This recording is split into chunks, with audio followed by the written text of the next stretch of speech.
Bonjour les amis, eh ben revoilà Jean-Marie Dessin avec un micro qui marche, les amis, avec un micro qui marche. Et eh ben écoutez, lui, contrairement à moi, le cancer, il n'en veut pas et il va nous expliquer comment faire pour ne pas l'avoir. À toi. Voilà, bonjour les amis. Écoutez, je vous prie de m'excuser parce qu'effectivement, la dernière vidéo qu'on a fait, ben, j'ai honte parce qu'effectivement, il y avait des gros problèmes techniques et je pense que Guy n'aurait pas dû la mettre parce que vraiment, et je suis vraiment ravi parce que nos amis sont vraiment très indulgents parce qu'il y en a beaucoup Voilà. qui nous ont mis un pouce bleu hein, en disant que c'était bien. Ils ont fait confiance parce que c'était inaudible. Hein. Voilà, donc merci à vous parce que merci pour votre indulgence et votre compréhension. C'est vrai qu'on n'est pas des professionnels. Hein. Nous, voilà, on essaye de Parle, parler au parle pour maximum. toi, parle pour Oui, toi. oui. Voilà, on est professionnel de. Ben, moi, je suis professionnel de santé, mais je suis pas effectivement ingénieur du son. Hein. J'ai mon fils qui est ingénieur du son, qui m'a conseillé d'ailleurs sur un micro Rode, qui apparemment marche mieux que voilà que Exact. celui-là. Avec voilà. Voilà. Alors j'ai pensé ce soir faire le thème le cancer, je veux pas. C'est pour parce qu'effectivement, je vois que parmi nos amis, ben, il y a des gens qui ont le cancer.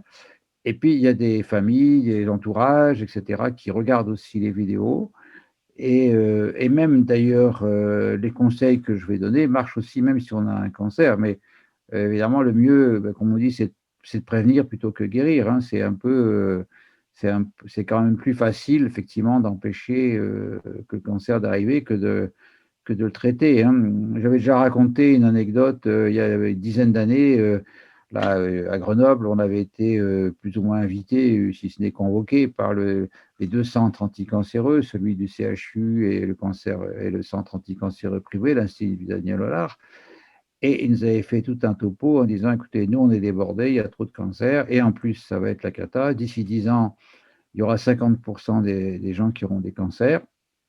On est débordés, donc les médecins généralistes, on va vous former, vous allez faire des chimios au domicile.» Alors moi, je leur dis: «Est-ce que je peux poser une question?» Ils me dit: «Oui, oui, allez-y.» Ben, j'ai dit: «Écoutez, plutôt que d'attendre bêtement que ça arrive, est-ce qu'on ne peut pas faire de la prévention?» Et parce que moi, je fais partie des surtout ils disaient ça, c'est surtout les hommes. C'est les hommes, il y aura 50 des hommes et 40 des femmes qui auront un cancer d'ici 10 ans. Et ça, c'était il y a 10 ans, donc on est en plein dedans. Je dis: «Moi, j'ai pas envie de faire partie des 50 des hommes qui auront un cancer», puisqu'on était après une centaine de médecins, hein, qui étaient là. Ah ouais, je me suis fait engueuler, en disant que je faisais des mauvais esprits, machin, mais en fait, effectivement, c'est quand même pas normal d'attendre bêtement que ça arrive alors qu'on sait qu'il peut y avoir des alors c'est sûr qu'en faisant de la prévention, on bouscule, eh beh, non, des lobbies économiques, hein, bien sûr la malbouffe, tous les produits, d'entretien, tous les cosmétiques et tout ça qui sont tous cancérigènes, hein, donc ça fait des et puis la mal tout ce qui est de nourriture, bien sûr, si tout le monde se met au bio, ben, ça va ruiner les circuits, commerciaux, Carrefour, Auchan, machin, voilà, voilà. Alors, on va attaquer, voilà. Effectivement, je disais, j'ai parti sur le thème cancer, je n'en veux pas. Et le premier, effectivement, ce qui est quand même lamentable, c'est que la France, c'est quand même, en pourcentage, on est quand même le pays où il y a le plus de cancers par rapport à la population. Et pourquoi? Pourquoi? Ben, c'est évident, c'est qu'on est les plus gros consommateurs d'alcool. On est à peu près les équivalents avec l'Allemagne, la Hollande. Je crois qu'à un moment là, des fois la Hollande nous dépasse un petit peu, mais c'est un des premiers cancérigènes, l'alcool. Donc effectivement, il faut limiter, hein, ça. Je sais quand j'avais fait mon diplôme de cancéro, les cancérologues disaient: «Oh là, mais le moindre verre d'alcool, c'est cancérigène». Pouf! Et effectivement, les producteurs de vin avaient fait courir le bruit que, comment le vin rouge était, protecteur contre les maladies cardiovasculaires, hein, ces fameux French paradox. On fera déjà peut-être un jour une intervention sur le resveratrol, qui est un antioxydant puissant qu'on trouve dans les peaux de raisin, hein, ce qui fait que dans le vin rouge, il y a un peu de resveratrol, mais les effets néfastes de Négatif. l'alcool négatif de l'alcool, renforce, annule totalement l'effet positif du resveratrol, hein, qui est un polyphénol intéressant, qui protège effectivement contre les maladies cardiovasculaires. Et effectivement, ça m'avait fait un peu rigoler parce que les Américains avaient sorti des gélules de French Paradox, hein, parce que c'était ce qu'on disait, les Français faisaient moins de maladies cardiovasculaires que les Américains ou les pays du monde parce qu'ils buvaient du vin rouge. Et eux, ils ont sorti effectivement des gélules de resveratrol qu'ils appelaient ça French Paradox, hein, parce qu'on disait que c'était le paradoxe français, puisque les Français mangeaient, paraît-il, plus gras, etc., mais faisaient moins de maladies cardiovasculaires, moins d'infarctus, d'angine de poitrine, tout ça. Alors, je trouvais un petit peu ridicule cette histoire de French Paradox, mais maintenant, je pense que c'est pas idiot, parce qu'effectivement, si on boit du vin, bon, il faudrait prendre moins de 6 verres par semaine, c'est-à-dire quoi, à peine un verre par jour de vin, pour effectivement avoir l'effet bénéfique du resveratrol. Et si on mange du raisin, bon, effectivement, moi j'aime beaucoup le raisin, je ne sais pas pourquoi, j'adore le raisin, mais le problème du raisin, pour les gens qui ont le cancer, c'est du sucre. Évidemment. Même si on dit que la pulpe dans le raisin, elle a une composition proche du sérum sanguin.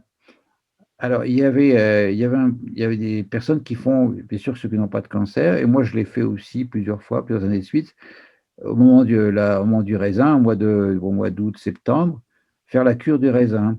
Donc pendant 3, 6 ou 9 jours, moi je fais 9 jours, on mange que du raisin.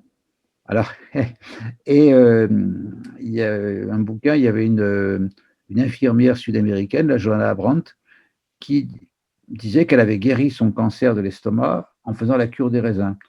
Bon, et on dit effectivement que, bien que ce soit sucré, si on fait une monodiète, on met quand même plus ou moins le tube digestif au repos, donc ça peut être intéressant, mais c'est quand même, il y a des raisins qui sont plus ou moins sucrés. Alors moi, je faisais en entrée, je prenais du Lavalais, hein, c'est un raisin blanc un peu moins sucré.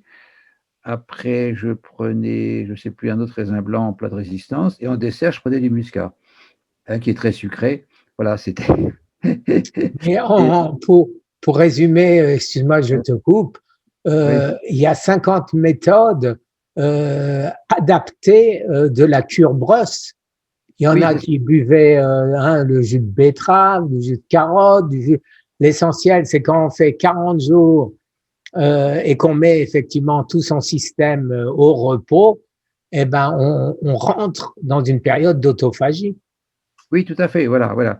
Et alors, effectivement, à l'époque où Joanna Brandt a guéri son cancer de l'estomac, on n'avait pas tous les examens qu'on a maintenant, IRM, scanner, etc. Mais enfin, bon, elle a guéri, elle a fait son bouquin d'ailleurs sur la cure des raisins. Mais le problème, c'est que du raisin, bien sûr, il faut prendre pendant la saison, bien sûr, du bio, hein, voilà, et local, quoi, hein. Donc, évidemment, malheureusement, si tu attrapes un cancer de l'estomac en plein hiver, voilà. Ouais. Alors après, il reste effectivement les gélules de French Paradox, hein, donc, qui te protègent en plus. D'ailleurs, toi, je radote un petit peu, mais je dis toujours, ce qui est bon pour le cœur est bon pour le cancer, hein. Souvent, d'ailleurs, hein, on verra, voilà. Donc, je disais l'alcool, c'est vrai que l'alcool, c'est un tueur, voilà. Et effectivement, dans nos pays, il y a l'alcool à tous les coins de rue, hein. Malheureusement, en France, c'est le pays du bon vin, mais sous le prétexte qu'il y a du bon vin, on a beaucoup de piquettes, beaucoup de saloperies à boire, hein. Et le deuxième, là, l'association de malfaiteurs, c'est le tabac. Et c'est vrai que le tabac, c'est aussi un serial killer, hein, et associé à l'alcool, justement, on dit le tabac crée une irritation et fait le lit du cancer par l'alcool, hein. Donc, c'est vraiment une association de malfaiteurs. Donc, l'autre jour, j'avais fait donc une petite intervention en disant que j'avais été révolté quand j'ai vu des articles qui disaient mais le cancer, c'est pas de chance, ça vous tombe sur la tête comme une tuile, comme le jour il fait du vent. Non, c'est effectivement si on boit de l'alcool, si on fume, là on met toutes les chances de son côté parce que la Évidemment. nature est très bien faite. On a plein de systèmes de détoxication dans l'organisme, hein, au niveau du foie, des reins, la transpiration, etc. Et tout. Et c'est vrai que pour devenir malade, il faut se donner du mal. Enfin, se donner- effectivement. Faut se faire du mal. Faut se faire du mal. Non, mais il veut dire qu'il faut s'y mettre. Hein. Alors, si on dit quand même depuis 30 ans, la consommation d'alcool a un peu baissé en France. Seulement, les cancers qui arrivent maintenant, c'est des cancers, c'est des gens qui ont picolé il y a 30 ans, quoi, et qui ont fumé il y a 30 ans. Et ce qui est, voilà, qui est terrible, c'est que voilà, les pouvoirs publics font un peu, soi-disant, des campagnes de prévention du tabagisme, de l'alcoolisme, mais ils autorisent quand même, là maintenant il n'y a plus de publicité pour le tabac, mais ils autorisent toujours quand même publicité pour les alcools, en marquant en dessous l'abus d'alcool est dangereux, c'est vraiment de l'hypocrisie, quoi, hein, quand on voit encore des pubs pour Ricard ou pour voilà, ou les whisky, je vois toujours encore, il y avait encore une pub pour du whisky, comment, je sais plus, enfin, c'est quand même lamentable qu'on autorise. Il y avait à un moment, on avait vu de la santé, Monsieur Evin, qui était pas tout à fait, qui était un communiste, mais qui avait quand même réussi à faire une loi interdisant la pub sur l'alcool. Et puis, petit à petit, on l'a détourné. Je pense que les lobbies, parce que c'est vrai qu'il y a beaucoup de députés qui sont issus des départements viticoles, effectivement, et pour se faire réélire, ben, ils ont débloqué la loi interdisant la publicité pour l'alcool, pour le vin, etc. Hein, effectivement, malheureusement. Hein, mais effectivement, l'alcool, c'est quand même un des premiers. Le pire, c'est que, effectivement, on dit qu'il y aurait 40 ou 50% des alcools, des cancers qui seraient évitables. Oui. Notamment le cancer du tabac et du cancer de l'alcool, surtout en plus quand ils sont associés. D'ailleurs, souvent, les gens qui picolent, c'est les gens ils fument aussi. Hein, donc, et malheureusement, c'est les cancers qui sont les plus redoutables. Le cancer du poumon, ça reste un cancer des plus redoutables, qui souvent tue les gens en quelques mois. Enfin, et l'alcool est souvent responsable du cancer du pancréas. Et le cancer du pancréas, c'était aussi un cancer des plus redoutables, et malheureusement pour lesquels on n'a pas encore beaucoup de ressources. Donc, bah, si on peut, en faisant attention, bien sûr, la France est le pays du bon vin, mais effectivement, mais il faut le prendre comme ça, comme comment dirons, quelque chose d'esthète. Voilà, on boit un bon verre de bon vin le dimanche. Voilà, c'est ce qu'on fait, moi et mon épouse. Nous, la bouteille de vin, elle dure 15 jours. Voilà, j'ai, vous savez, un système pour enlever l'air dans la bouteille. Je mets la bouteille une fois qu'elle est à moitié consommée, je la mets dans une cave à vin, enfin une armoire à vin. Et comme ça, on peut garder la bouteille 15 jours, 3 semaines sans qu'elle s'abîme. Et on peut déguster un bon vin plutôt que de prendre de la piquette qui va nous tuer. Hein. Voilà. Alors, je ne veux pas effectivement, c'est le moral. Hein. Voilà. Après, il y a le surpoids. Le surpoids, ben, c'est bien connu. Ben, je répète toujours la même chose. Hein. Ce qui est bon pour le cœur est bon pour le cancer. Le surpoids, l'obésité, le manque, voilà, fait que effectivement c'est très très cancérigène hein, d'avoir du surpoids. Et malheureusement, Les mourants du Covid, tu as entendu certainement, c'est tous les obèses en premier. oui, voilà, effectivement, parce que le système, enfin, immunitaire aussi, mais effectivement, c'est bon. On parle beaucoup que le surpoids est cancer du col de l'utérus et les cancers du tube digestif. Hein. Donc, rester mince, bah, ce n'est pas seulement un acte esthétique, hein, ce n'est pas de séduction, c'est pour soi-même, ce n'est pas pour les autres, c'est pour se protéger du cancer. Et, à ce sujet-là, je te coupe juste une seconde parce que on me demande souvent, mais t'es pas gros? Ben si, j'ai 20 kilos de trop et je veux les perdre pour les raisons que tu viens d'énumérer. Je veux pas rouvrir la porte à mon cancer. Je veux absolument éliminer tout risque de redémarrage de mon cancer. En particulier, j'ai 2 petits je me rappelle plus comment, nodules dans les poumons. oui. Tu viens de parler du poumon. On ne sait pas si c'est simplement un nodule qui est là depuis toujours ou donc si c'est cancéreux. On peut pas le savoir. Hein, je vais pas aller me faire une biopsie du poumon pour savoir ce qu'il y a dedans. Ouais. Mais ce qui est certain, c'est que c'est une des raisons principales du fait que je veuille reperdre 20 kilos. Et c'est pas Oui. l'esthétique. Oui, parce que de toute façon, tu as bien démontré jusque-là, tu en as parlé souvent de l'autophagie, hein, en jeûnant, voilà, l'organisme mange les cellules les plus faibles, hein, les plus nocives, et effectivement. Et puis, tu sais, le fait d'avoir d'avoir de la graisse, l'accumulation de graisse, c'est une façon de se protéger. Le corps, comment on dit, enquiste les toxines dans la graisse pour effectivement l'empêcher de circuler dans le corps. Euh, alors justement, euh, je relisais l'autre jour sur Il y a une il coupure, faut là, il y a une laisser coupure. au minimum. Ah oui, oui, oui, c'est pas pourquoi il m'a pourtant j'ai Ouais. 4 Si barres, il tu m'a peux parler téléphoné. plus près de ton micro, comme tout à l'heure, ce serait mieux. Voilà. Alors, ce qui est, il y a ce qu'on appelle le complexe migrant moteur. Alors, je vais vous expliquer. En fait, quand l'estomac est vide, voilà, toutes les 90 minutes, la nature est bien faite, c'est toujours, je répète, hein, mais effectivement, nous, malheureusement, les hommes occidentaux, enfin les hommes, on se croit plus intelligents que la nature. Toutes les 80, quand l'estomac enfin, quand on a fini de manger, toutes les 90 minutes, il y a ce qu'on appelle le complexe migrant moteur. C'est-à-dire que c'est une onde motrice dans le tube digestif qui part de l'estomac, qui va d'intestin grêle et c'est la voiture balai, quoi. Elle fait un coup de balai, elle vide l'estomac et elle vide l'intestin grêle, et hop, elle envoie tout ça dans le côlon qui se charge après, vite faire le ménage. Et c'est très important, effectivement, parce que sinon, si on remange entre deux, si on grignote, non seulement ça fait des calories en plus qui vont vous faire grossir, mais ça reste, ça permet il reste dans le tube digestif, estomac et surtout intestin grêle, des aliments qui vont passer, effectivement, ce qui est passé dans le sang, des trucs toxiques qui vont passer dans le sang. Alors que si on ne mange pas entre deux repas, effectivement, il y a ce complexe migrant moteur qui fait bien le nettoyage et qui euh,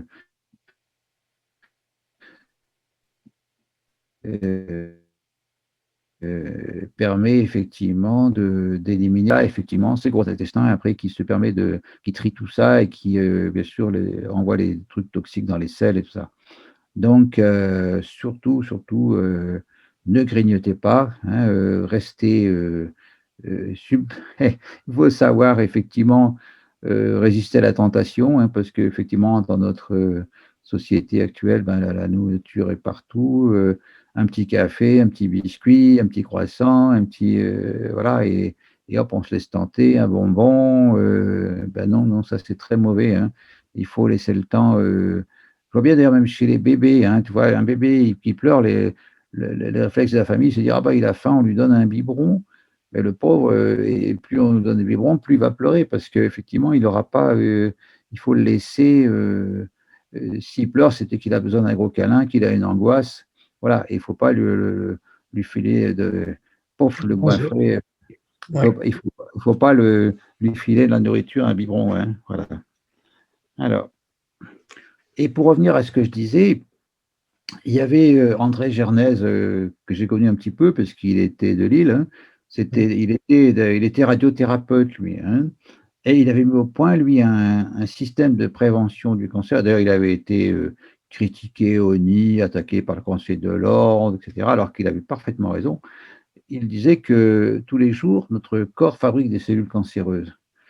Et on disait, parce qu'effectivement, nos cellules se renouvellent sans arrêt, donc les ADN se recopient, et des fois, la secrétaire qui recopie l'ADN, eh ben, elle fait une erreur, et hop, effectivement, il y a des cellules anormales qui se développent, et notre système immunitaire les reconnaît et les détruit. Et si effectivement on a un comportement qui est, comme je disais, alcool, tabac, malbouffe, grignotage, obésité, effectivement, notre système immunitaire eh ben, il est malmené, il n'est pas capable de détruire ses cellules, de les reconnaître et de les détruire. Et ben, effectivement, on laisse se développer un cancer. Donc un cancer, ça met plusieurs années avant qu'on puisse le détecter, hein. Il faut qu'il fasse à peu près 1 cm3 pour qu'on puisse le voir sur un scanner, IRM, etc. Mais entre-temps, quand il est fait 1 cm3, il a déjà 1 milliard de cellules, hein. Donc André Gernez, il disait tous les ans, il fallait faire un régime déjà, perdre 4-5 kilos. Et puis, ce qu'il prescrivait, c'était de l'hydrate de chloral, parce qu'il s'était rendu compte que dans les services de psychiatrie, les malades ne faisaient jamais de cancer. Parce que justement, à l'époque, on leur donnait l'hydrate de chloral pour les calmer, on n'avait pas grand-chose. Le Pimoside aux États-Unis. Et malheureusement, ce produit n'est suffisant. Voilà. C'était vrai, c'était quand même étonnant, quoi, hein, c'était, voilà. Et surtout, déjà, il disait, oui, il faut déjà perdre du poids, hein. Bon, effectivement, j'ai eu un certain nombre de patients avec qui j'ai fait ce régime. Ils n'ont pas fait de cancer, mais peut-être qu'ils n'en auraient pas fait, je ne sais pas.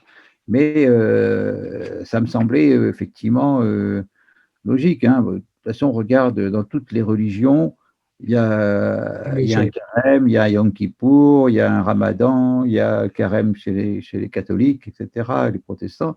Voilà. Sauf que le Ramadan, maintenant, il est dévié, puisque les gens, au lieu de faire, bon, c'est sûr qu'ils font un jeûne sec la journée, c'est très bien, mais souvent la nuit, ils s'empiffrent de cochonneries, de trucs très sucrés, voilà.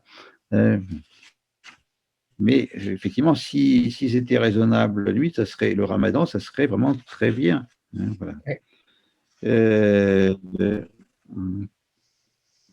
Alors, effectivement, bien sûr qu'on dit ce qui est bien, effectivement, c'est changer son alimentation. Pour l'alimentation, ben, si possible, le plus possible de fruits et légumes, hein. Diminuer le plus possible la viande rouge et surtout surtout ne pas faire frire, brûler les aliments. Le pire, c'est le barbecue, hein, avec ça fait développer ce qu'on appelle les corps de Maillard, enfin, ça fait de l'acrylamide, la choléine, hein, et sur toutes les fritures, bien sûr, les frites, ben voilà, c'est pas terrible, hein, surtout que bah, si on mange des frites au restaurant, enfin ils sont fermés maintenant, mais il n'est pas sûr que les restaurateurs changent leur huile de friture tous les jours, hein, parce qu'effectivement, après, elle est oxydée et elle est très cancérigène, hein. Et ce qui m'avait d'ailleurs foutu en rogne, c'est que à l'époque, je ne sais pas si vous vous souvenez, il y avait eu les histoires des poulets à la dioxine, c'est qu'il y avait eu une erreur dans l'alimentation des poulets, effectivement, des poulets Pâques, là, qu'on achète en grande surface. Ils avaient été nourris avec de l'huile de refroidissement des transformateurs qui contenait de la dioxine. Et c'est là que j'étais effaré d'apprendre que ce qui était tout à fait légal, c'était qu'ils étaient nourris avec l'huile de friture de récupération des restaurants. Et ça, c'est tout à fait légal. Ce qui permet de faire effectivement un poulet en 3 semaines au lieu de faire un poulet en 6 semaines, quand même. Hein, donc, attention au poulet sous cellophane dans une barquette en polystyrène. Là, déjà, en plus, le polystyrène, il peut passer dans le poulet, c'est pas terrible. Et c'est des poulets qui sont élevés avec huile de vidange, huile de friture, de récupération des restaurants, et qui est certainement pas changé tous les jours, donc il doit être cancérigène. On la met dans les moteurs de voitures, je veux bien, mais qu'on les donne au poulet, c'est pas terrible. L'autre jour, justement, j'avais déjà parlé de ça et j'avais dit oui, faut acheter un bon poulet de Bresse qui court. Ah oui, c'est ça. En plus, souvent, moi, j'ai eu le malheur une fois, enfin, de rentrer dans un élevage en batterie de poules. C'est horrible. Là, on voit ce que c'est que l'univers concentrationnaire. Ils sont tassés les uns sur les autres. D'ailleurs, souvent, ils n'ont plus de plumes parce qu'ils se battent. Et effectivement, ils sont les uns sur les autres. Et d'ailleurs, à l'époque, pour pas qu'ils se battent, on leur donnait du Valium. Bon, après, ça a été interdit parce qu'on s'est rendu compte que souvent, ce qu'on donnait aux bébés, un des premiers trucs, des aliments solides, c'était ce qu'on appelle les œufs c'était le jaune d'œuf qu'on avait fait cuire dur, etc.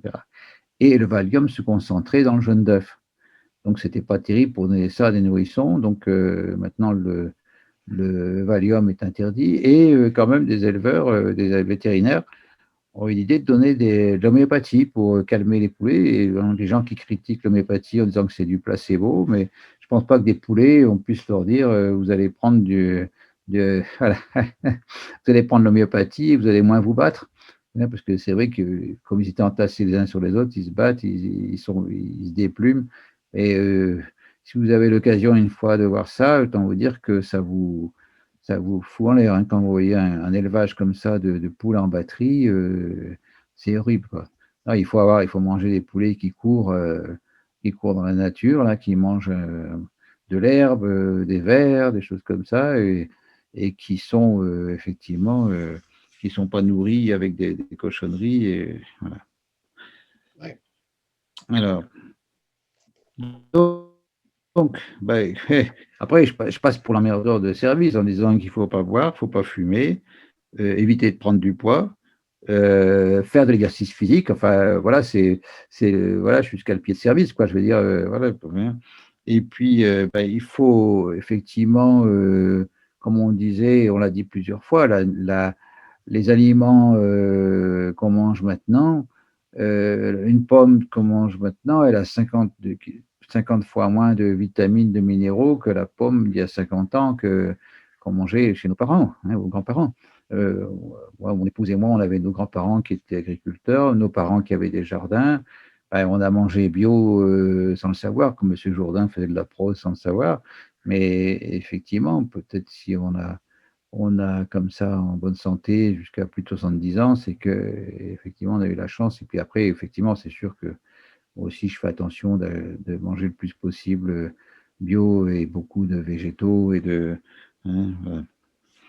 Voilà. Et puis donc, Et en plus, excuse-moi, tu n'as pas précisé qu'aujourd'hui, les fruits sont bourrés de sucre pour les rendre plus attrayants. On les oui, modifie oui, effectivement. et ils ont beaucoup plus de sucre qu'avant.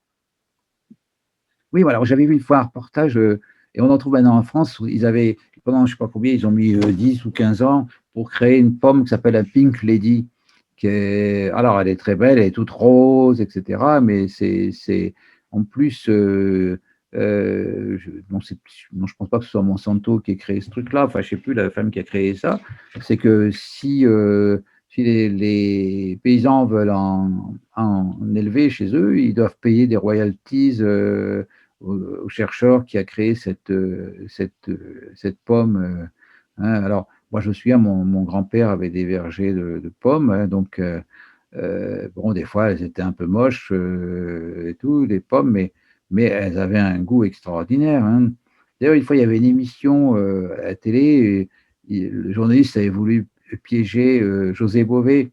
Il y avait deux pommes, une pomme voilà, de grande consommation et puis une pomme bio.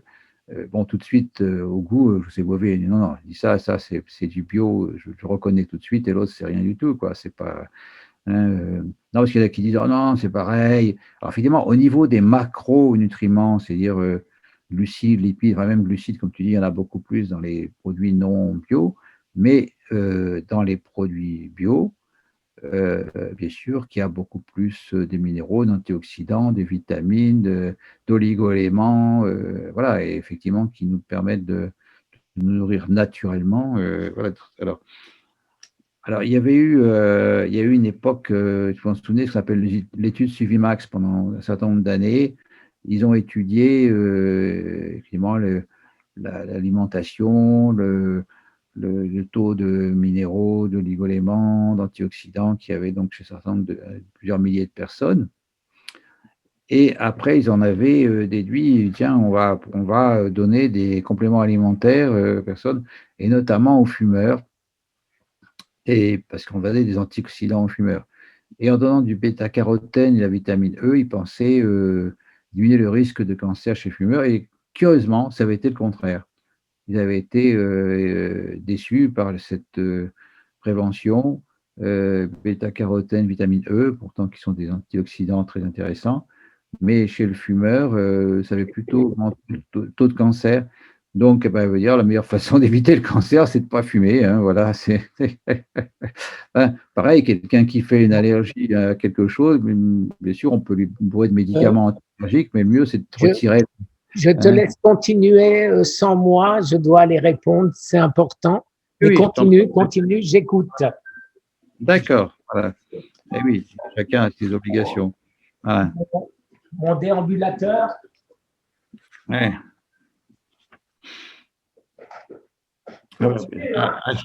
Ça, je parle tout seul, effectivement, dire que voilà, qu'est-ce qu'il a, Jean-Marie, il parle, voilà, comme les psychiatriques, il parle tout seul. Enfin bon,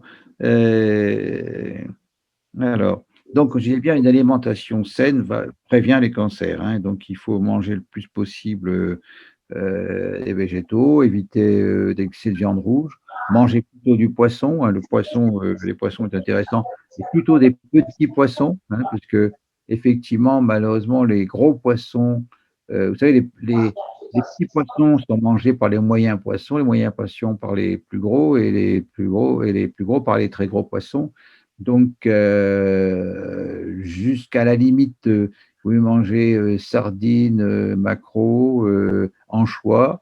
Le saumon, ça commence à être juste, enfin, sauf si vous mangez du saumon bio sauvage. Et après, le thon, effectivement, qui est pourtant affectionné par les Japonais dans les sushis, etc. Le thon, lui, vous savez, au fur et à mesure que les poissons sont mangés les uns par les autres, ils concentrent le mercure. Donc, effectivement, il vaut mieux manger des petits poissons ou à la limite jusqu'à la taille de saumon. Hein. Après, au-dessus, les plus gros poissons, c'est quand même pas bon à cause du mercure. Hein. Et ah oui, ça, je disais par exemple, si la vitamine D est très intéressante dans la prévention du cancer, dans la prévention du Covid d'ailleurs, hein, mais si on prend de la vitamine D, il faut prendre la vitamine D3 et il faut justement la prendre au moment du repas avec un repas gras. Notamment, ben, justement, prendre un poisson gras comme la sardine, le maquereau, le saumon, ou avec une bonne salade avec de l'huile d'olive de première pression à froid de qualité biologique, ou effectivement un avocat, etc.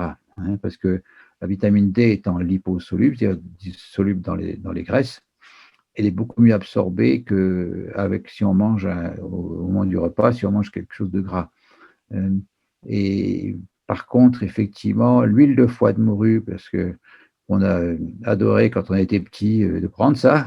Et effectivement, c'est intéressant si on n'a pas de grosses carences en vitamine D, parce qu'effectivement, c'est la vitamine D naturelle. Le défaut de l'huile de foie de morue, c'est qu'elle contient beaucoup de vitamine A. Et si effectivement on prend beaucoup trop d'huile de foie de morue, on a plus de vitamine A que de vitamine D, et la vitamine A est toxique pour le foie. On s'en est rendu compte justement parce qu'il y avait un traitement du psoriasis à base de vitamine A, et comme toujours, si on a exagéré sur la vitamine A, il y a eu des cancers du foie, c'était pas terrible. Comme toujours en alimentation, il faut toujours être raisonnable. Il y a des fois le tout et son contraire. Hein. Voilà. Voilà. Donc, on va avancer un petit peu. Euh, J'ai envie de te poser une question. Moi, tu Vas-y. sais que comme je mange qu'une fois par jour, et le matin, je prends ma vitamine D, K2, MK7, et Oui. donc pour avoir un peu de gras, je prends 2 capsules de fish oil. Ben, tout à fait, c'est très bon. Oui, c'est ça. Voilà. Donc, j'ai pas besoin de manger. Les capsules d'huile de poisson vont faire le même effet. Oui, comme je te dis, par exemple, si tu prends une salade avec de l'huile d'olive, ben, c'est pareil. Là, si tu prends deux Et capsules de. voilà, mais comme je mange pas le matin, je mange que le midi. Donc, le Oui, matin, quand je prends mes nutriments, je prends 2 capsules de fish oil pour absorber la D3. oui, c'est vrai que j'ai pas pensé à ça, effectivement. C'est vrai que moi, je parle effectivement pour quelqu'un qui n'a pas de cancer. Hein, je suis en Bien sûr. prévention de quelqu'un qui a Oui, un puisque cancer. c'est le but de ton émission. Voilà, hein, c'est-à-dire que ceux qui n'ont pas de cancer, ben voilà, et ils apprennent, ou alors, bien sûr, effectivement, on me dit, il faut le pain c'est du sucre, hein, et effectivement, mais bon, si si tu en prends pas trop, ce matin, tu prends une tartine avec du beurre, hein, du vrai beurre, bien pas sûr. mettre pas de margarine ou tout comme ça, un bon beurre bio, voilà, qui, si possible, bio, parce que moi, c'est vrai que mon grand-père avait des vaches, il faisait son beurre. Alors, les vaches étaient d'ailleurs presque toute l'année dehors, hein, sauf vraiment quand il faisait très très froid. Donc, c'est vrai que je me souviens avec mon grand-père, j'allais faucher le foin pour engranger, c'est-à-dire le foin pour que les vaches puissent manger quand même encore de l'herbe l'hiver. Maintenant, les vaches, elles restent tout le temps en étable, elles sont nourries avec des tourteaux de soja qu'on achète aux Américains, elles ne mangent plus d'herbe. Mais à l'époque, le beurre, effectivement, il était jaune l'été parce qu'elle mangeait de l'herbe, il y avait dedans, il y avait des boutons d'or, il y avait de la luzerne, etc. Puis l'hiver, bien sûr, quand elle mangeait du foin qui était séché, le beurre était blanc, mais enfin, c'était quand même de l'herbe qu'elle mangeait. Il y avait quand même des oméga 3 dedans, dans ce beurre. Maintenant, pour des raisons commerciales, le beurre, il est toujours bien jaune, mais c'est pas dû au bouton d'or, à la luzerne, etc. C'est parce qu'ils mettent du jaune de beurre, qui s'appelle le triméthyl-DDB, qui est cancérigène. Donc, il faut se méfier du beurre en pack, voilà, qui est, qui effectivement, ben voilà, il est bien présentable, il est beau, il est jaune. Voilà, c'est comme j'avais déjà raconté aussi, ici à Grenoble, on a l'usine des sirops Tesser. Et à un moment, on les avait critiqués parce qu'ils disaient que la menthe, le sirop de menthe qu'ils vendaient, il était vert, mais le colorant vert était cancérigène. Donc, ils l'ont enlevé. Ils ont fait le sirop de menthe qui était blanc, mais ils n'en vendaient plus parce que dans le conscient collectif, la menthe, ça devait être vert. Eh ben, ils ont remis le colorant cancérigène. Donc, effectivement, c'est fou, hein, le commerce, hein, ce que ça. Enfin, voilà. Donc, on disait effectivement, ceux qui mangent peu de viande et qui mangent plus du poisson, ben, ils ont quand même moins de risques de faire des cancers, hein, voilà. Donc, on a reparlé aussi, attention, bêta-carotène et vitamine A si on fume, hein. Donc, le mieux, c'est de ne pas fumer, hein. Donc, c'est pas, on ne peut pas dire. Voilà. Alors, dans les anti-cancers, eh ben, tu vas être content parce que ce qui est intéressant, c'est le thé vert. Hein, le thé vert est un antioxydant. Épigallocachétine. Voilà, et voilà, le GTC, je sais pas quoi, l'épigallocachécine, Épigallocachétine, si je me souviens voilà, bien. voilà, c'est ça. Et donc, pas le thé noir, hein. Le thé noir est quand même moins intéressant. Dommage, parce que moi, j'aimais beaucoup le Lapsang Souchong, qui est un thé fumé, mais comme c'est fumé, c'est pas bon, hein, c'est un peu cramé. Donc, c'est vraiment le thé vert. Et puis, bien sûr, le top du top, c'est le matcha, hein, les thés japonais, le En gyokuro, poudre. voilà, en poudre. Hein, le mieux, le top du top, c'est le matcha, mais le gyokuro, il est pas mal aussi, le sencha aussi, ils sont pas mal. Effectivement, moi, je suis assez amoureux du thé vert, hein, maintenant. Euh, Même si de temps en temps, j'aime bien un petit lapsang souchong, quoi, pour me faire plaisir. Mais il est vrai qu'il est très, très parfumé, lapsang souchong, mais les thés verts, c'est très bon aussi, hein, moi, j'aime beaucoup. Après, il y a une polémique, hein, sur le café. Moi, personnellement, il y avait eu aussi, il y a peut-être 1 an ou 2 ans, des articles qui étaient sortis en disant ouais, le café, c'est formidable, ça contient des antioxydants, etc. Bon, et moi, je suis très sceptique. D'ailleurs, je sais très bien, le café, il est brûlé, il est torréfié. Et la Et il est torréfaction, inflammatoire. oui, Et le oui, cancer, c'est quoi? C'est une inflammation. voilà, c'est ça. Mais en plus, dans le fait de brûler, comme je disais tout à l'heure, que je parlais de la viande qui était brûlée au barbecue, le fait de brûler le café, ça déclenche effectivement de l'acrylamide qui est cancérigène. Et en plus, alors déjà, il est brûlé quand on le torréfie, et après, on le remet à haute température. Donc, qu'est-ce qui peut rester dedans? On dit des fois, par exemple, dès qu'on dépasse 60 degrés, on détruit la vitamine C, on détruit les vitamines.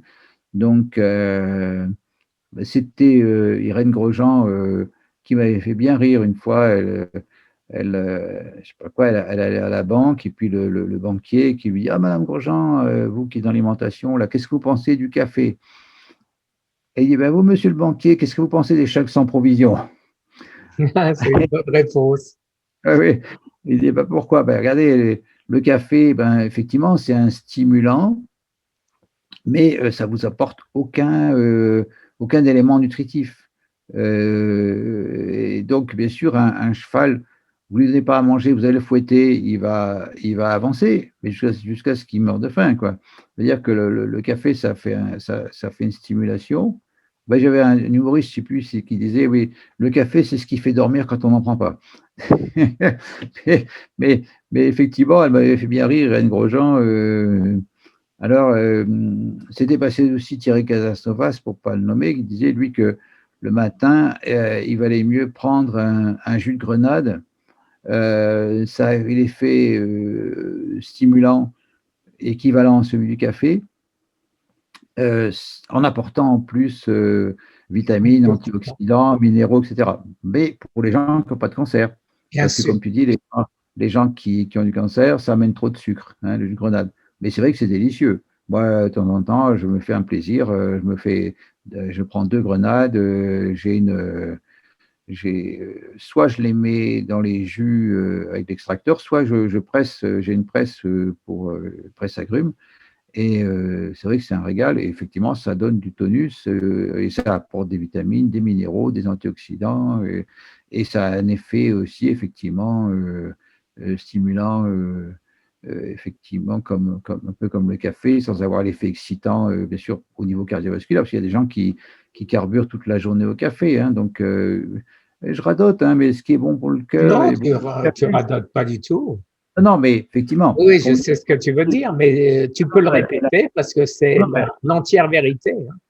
la répétition est la mère de l'enseignement, comme on dit. Hein, effectivement, ce que me disaient mes vieux professeurs, et ce qu'on sait déjà va mieux, ce qui va mieux sans dire va mieux en le disant.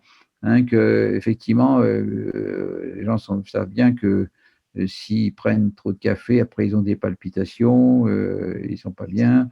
Et puis après, il faut faire attention de ne pas en prendre après 16 heures, parce qu'après, sinon, on ne dort pas.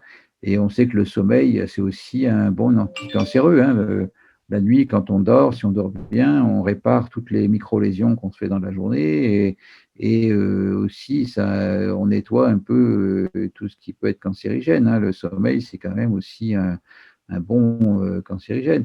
Et moi, moi aussi, c'est pareil, quand j'avais fait mon diplôme de cancéro, là, ils nous avaient dit que les femmes qui travaillaient de nuit faisaient 2 fois plus de cancer du sein que les femmes qui dormaient normalement. Hein. Surtout, moi, j'ai connu des aides-soignantes qui, effectivement, parce qu'il fallait payer la maison, l'appartement, la voiture, etc., travaillaient tout le temps de nuit, parce que pour pouvoir s'occuper des enfants la journée, donc elles dormaient très bien. Donc, la vie de couple, hein, c'était pas terrible en plus. Et on voyait bien, ces femmes étaient épuisées. Effectivement, il fallait pas perdre sa vie pour la gagner, quoi, hein. Mais malheureusement, des fois, dans notre civilisation, on est parti dans des comportements comme ça. Hein, donc, voilà. Mais Augmentation effectivement, du si on pouvait satisfaire. cortisol et baisse de la mélatonine. C'est ça, la mélatonine, effectivement, qui est très important, qui a un effet anticancérigène. Pareil, quand on avait sorti la mélatonine, ça a été critiqué, on a des choses, mais maintenant, on se rend compte qu'effectivement, elle permet de réguler. Justement, en plus, avec tous les écrans, maintenant, on est tout le temps sur les écrans, sur les smartphones, sur les tablettes, sur les ordinateurs, sur la télévision. Tout ça, ça détruit la mélatonine, ça empêche de. Donc, il faut éviter. Et il faut surtout, en plus, avoir l'obscurité la plus totale dans la chambre, parce que dès qu'il y a de la lumière, ça empêche la sécrétion de mélatonine par l'hypophyse. Hein. Donc, voilà, si on veut à la fois avoir un sommeil récupérateur qui nous permet effectivement de cicatriser tout ce que les petites lésions qu'on peut se faire dans la journée, ben, il faut éviter le soir de regarder sa tablette, son smartphone ou l'ordinateur. Et parce que ça y est, la fameuse lumière bleue, hein, émise par tous ces écrans, et qui effectivement empêche la sécrétion de mélatonine. Alors, on peut effectivement avoir des verres de lunettes qui filtrent cette fameuse lumière bleue, enfin, mais bon, le mieux, c'est de pas, comme toujours, hein, comme je disais, le mieux, c'est d'enlever le tabac, l'alcool et les smartphones dans lesquels on on devient complètement. J'avoue que moi aussi, hein, je suis un peu addict. Hein, apparemment toi aussi. Hein, voilà, un petit peu. Mais j'arrive maintenant, j'enlève tout de la chambre. Hein, ouais, j'enlève tout ça de la chambre. Hein. Après, voilà. Après, on en parlait tout à l'heure, l'exercice physique. Hein, c'est très important d'avoir un exercice physique régulier. On ne dit pas, bien sûr, de faire un marathon, hein, mais effectivement, il faudrait faire quand même 3/4 d'heure, 1 heure par jour d'exercice physique, marche rapide. Personnellement, au boulot, je monte tous les escaliers à pied. Ça me fait rigoler quand je vois des jeunes qui, pour descendre un étage, prennent l'ascenseur. Ils attendent parce que, effectivement, quand vous êtes en haut, l'ascenseur est toujours en bas, etc. Et moi, j'ai toujours qu'on appelle un podomètre dans la poche. J'ai un podomètre parce qu'on dit qu'il faut essayer d'arriver à 10 000 pas par jour. Je n'y arrive pas tous les jours. Mais à la fin de la journée, je m'aperçois que j'ai souvent monté 30 ou 40 étages dans la journée. Et on dit que monter les escaliers, c'est quel, bah, je radote, hein. C'est ce qu'il y a de meilleur pour le cœur, donc c'est bon pour le cancer. Voilà, mettez-vous ça dans la tête. Si tu veux, je vais le mettre en titre en haut. Voilà, je vais le mettre en titre en haut, comme ça tu n'auras pas besoin de répéter. Oui, et en fait, qu'est-ce que j'allais dire? Oui, même pour le moral. Hein. D'ailleurs, il y avait une étude anglaise très sérieuse qui a été faite qui avait montré que 3/4 d'heure de marche rapide par jour, c'était beaucoup plus efficace que le Prozac dans la dépression. Bon, effectivement, après, les gens qui sont dépressifs, il faut encore voilà, qu'ils aient envie de se bouger, mais c'est quand même intéressant parce que de savoir qu'effectivement, avec un truc qui coûte rien et qui vous intoxique pas, qui au contraire qui vous fait du bien au niveau cardiaque, cancer, prévention du cancer et tout, vous pouvez aussi traiter votre dépression parce que plutôt que de devenir dépendant des médocs, dont on ne connaît pas effectivement. D'ailleurs, en plus, c'est vrai que le Prozac, hein, qui est un des antidépresseurs les plus prescrits, il faut faire très attention quand on l'arrête. Il ne faut pas l'arrêter brutalement parce qu'il y a des syndromes de sevrage qui sont effectivement assez horribles. Hein. Les gens ont des bouffées d'angoisse. J'ai vu ça, moi, c'est les gens qui ont décidé d'arrêter du jour au lendemain pour raison X, Y, et paf. Donc, il faut le descendre tout doucement. Donc, le mieux, c'est de ne pas commencer. Là, c'est comme pour le tabac et l'alcool, il ne faut pas commencer. Le mieux, voilà. Ouais. Et voilà, donc on en vient aussi, on en a beaucoup parlé déjà, c'est le rôle du stress dans le cancer. Hein, le stress. Alors, nos ancêtres, effectivement, le stress, c'était un peu utile pour eux parce que, voilà, ils se trouvaient face à un animal hostile ou effectivement, un autre humain hostile. L'adrénaline. Voilà, l'adrénaline faisait hop, ça allait tout dans les muscles. Il fallait c'est fight or fight, fight, c'est-à-dire Se battre. Ouais. se te battre ou te sauver. Voilà. Et maintenant, on ne peut plus. Tu es stressé par ton patron, tu ne veux pas lui casser la gueule ou partir en disant bah, allez, bon. Il y en a qui le font. Hein. Mais bon, malheureusement, il faut gagner sa vie. Ton patron, il te casse les pieds, hein, quand je suis poli.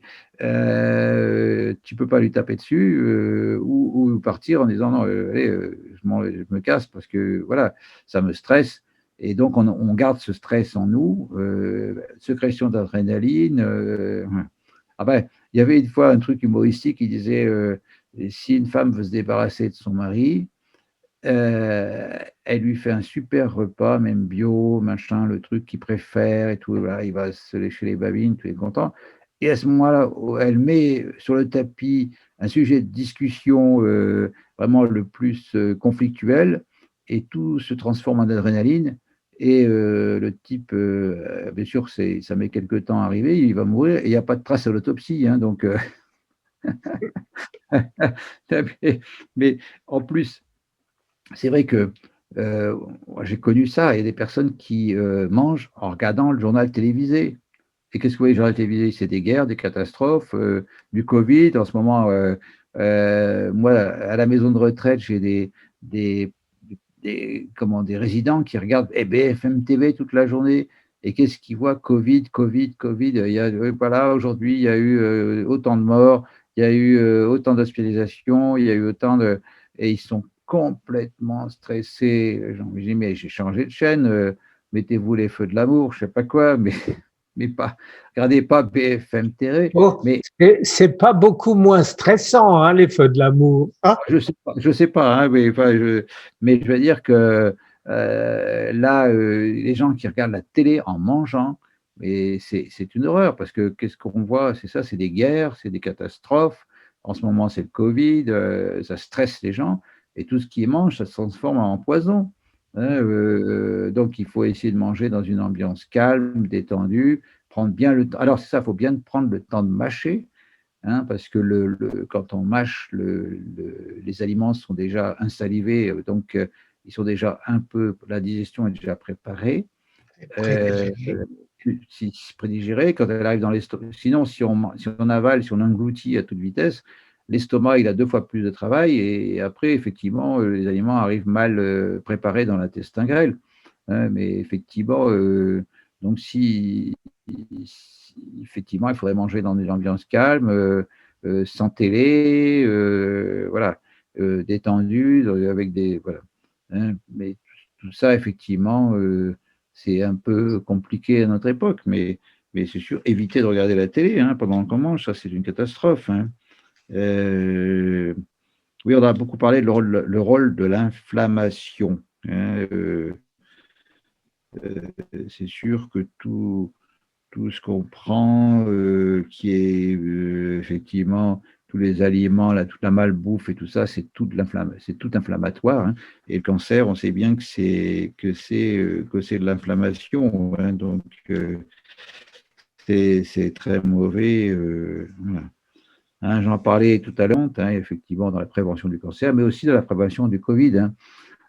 Moi, depuis un an, je prescris des fortes doses de vitamine C, de vitamine D, bien sûr, mais à tous mes résidents, ce qui fait quand même, je pense que ça a permis à un certain nombre entre autres, hein, avec vitamine C, magnésium et zinc.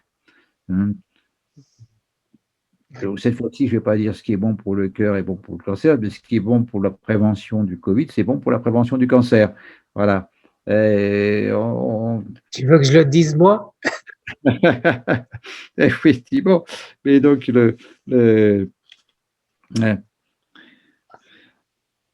alors, effectivement, dans les différents cancers, hein, je parlais tout à l'heure des cancers de l'estomac, comme je disais, il faut bien mâcher les aliments, il ne faut pas prendre trop de sel. Hein, au Japon, par exemple, ils ont beaucoup de cancers digestifs de œsophage, estomac, parce qu'ils mangent beaucoup de produits en saumure, en sel. D'ailleurs, ils ont des camions qui viennent dans les villes, dans les villages, faire des gastroscopies pour dépister les cancers de l'estomac chez les Japonais, du fait qu'ils ont beaucoup de... Ça, c'est à éviter. Hein. Donc, effectivement, pareil, le cancer... donc chez nous, il y a des gens qui, même avant de goûter, ils salent les aliments, ils sursalent les aliments. Hein. Bon, c'est vrai que le sel, ça donne du goût un petit peu, mais même surtout, il faut se méfier des plats préparés. Les plats préparés qu'on achète tout fait dans le supermarché, bien sûr, c'est facile, c'est hop, en plus, souvent ils mettent des tas d'agents de sapidité, donc ça a bon goût. On devient addict à ces trucs-là, mais surtout c'est très salé. C'est très salé parce que le sel, ben, c'est intéressant, c'est un conservateur qui coûte pas cher, qui bon marché. Et puis c'est très intéressant pour ces gens-là, parce qu'après ça donne soif. Qu'est-ce que fait les gens? Ils boivent après des cochonneries, genre Coca-Cola ou trucs comme ça, ou des trucs, des boissons sucrées. Et c'est là qu'on se fait tout savoir, parce qu'en fait, les fabricants de ces plats tout prêts, qui nous font ingurgiter du sel, qui nous font boire des boissons sucrées, parce que les gens ont soif, c'est les mêmes qui fabriquent des antihypertenseurs. C'est le même groupe branche chimique. Donc, on va dire oui. À boucler, boucler. Ce qui est bon pour le cœur, ce qui est bon pour le cœur et bon pour le cancer, c'est effectivement, si vous mangez, on dit bien que pour éviter l'hypertension, les infarctus, les AVC, il faut manger moins salé. Ben, c'est aussi bon pour prévention du cancer de l'estomac. Hein, c'est fou hein, quand même. De toute façon, tu sais, il y avait un truc, à un moment, j'avais été un peu séduit par ce que disait, ce qu'il disait Schwartz, hein, Laurent Schwartz, qui disait qu'apparemment, pour lui, il n'y avait qu'une seule maladie. Hein, que ce soit la sclérose en plaques, la sclérose amyotrophique, le cancer, l'infarctus, etc. Bah oui, parce que si on mange mal, si on fait des erreurs alimentaires, si on fume, si on boit, eh ben, de toute façon, on peut faire toutes les maladies possibles, hein, imaginables. Et traitement métabolique, ben, effectivement, Sans en c'est être une preuve, puisque voilà. j'ai guéri toutes mes maladies en Oui, même voilà. pas un an par le jeûne Oui, tu et m'as dit effectivement l'alimentation. le psoriasis, le Parkinson, le Le cancer, bien sûr. diabète, le Le diabète diabète. type 2, l'hypertension, Voilà. Mmh. le cholestérol Ouais. et le cancer, bien sûr. Ouais. Oui, c'est ça. C'est une cascade. Bon, le pire, c'était le cancer. Ouais. Bien sûr, quand on fait miroiter, on voit des émissions de télévision, on fait miroiter aux gens que la médecine peut tout. Voilà. Mais non, il faut que les gens se prennent en charge. Sinon, effectivement, bien sûr, on donne toute la toute puissance à la médecine, au médoc, mais effectivement, le mieux, c'est de pas tomber malade. Enfin, hein, je dis, il y a plein de systèmes de régulation, de nettoyage dans l'organisme. Hein, voilà.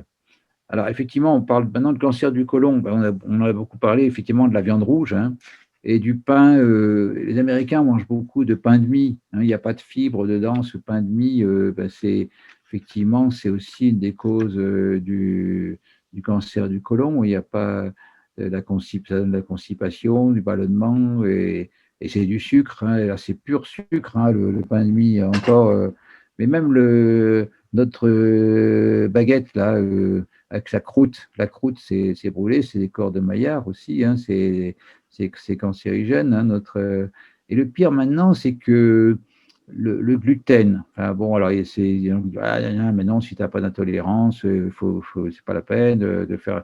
Si. Et maintenant, les boulangers, justement, ils appellent, il faut demander à votre boulanger ce qu'il met ce qu'on appelle des produits améliorants dans le pain. Et en fait, les produits améliorants, c'est du gluten. Parce que le gluten, c'est ce qui permet de lever le pain, de lever facilement. Donc, en mettant ce qu'ils appellent des améliorants dans le pain, bah, cela permet de se lever une heure ou deux plus tard le matin, ou de se lever à 4 heures du matin, faire son pain, il va se lever qu'à 6 heures, parce que le pain va lever plus vite et il va être plus vite fait. Voilà. Et souvent, ils ne le disent pas, même certains qui s'intitulent boulangerie traditionnelle, en fait, ils utilisent des pâtes industrielles.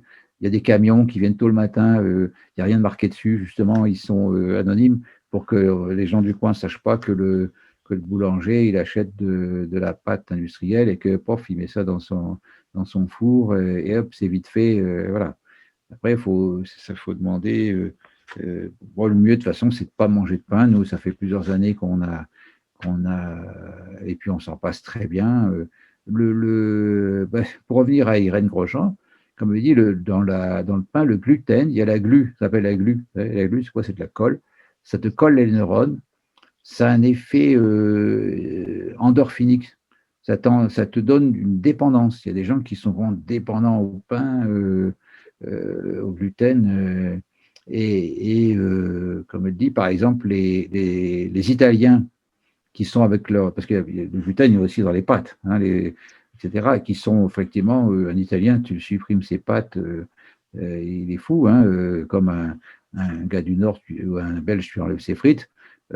Et elle dit pourquoi ils font du café très fort en Italie. Hein, le café très fort, c'est parce qu'effectivement, le gluten qu'il y a dans les pâtes. Moi, je sais qu'une année, j'étais parti en vacances en Italie, pension complète. L'erreur que j'ai faite, c'est que au bout de 5-6 jours, on les a suppliés, mais faites-nous des légumes.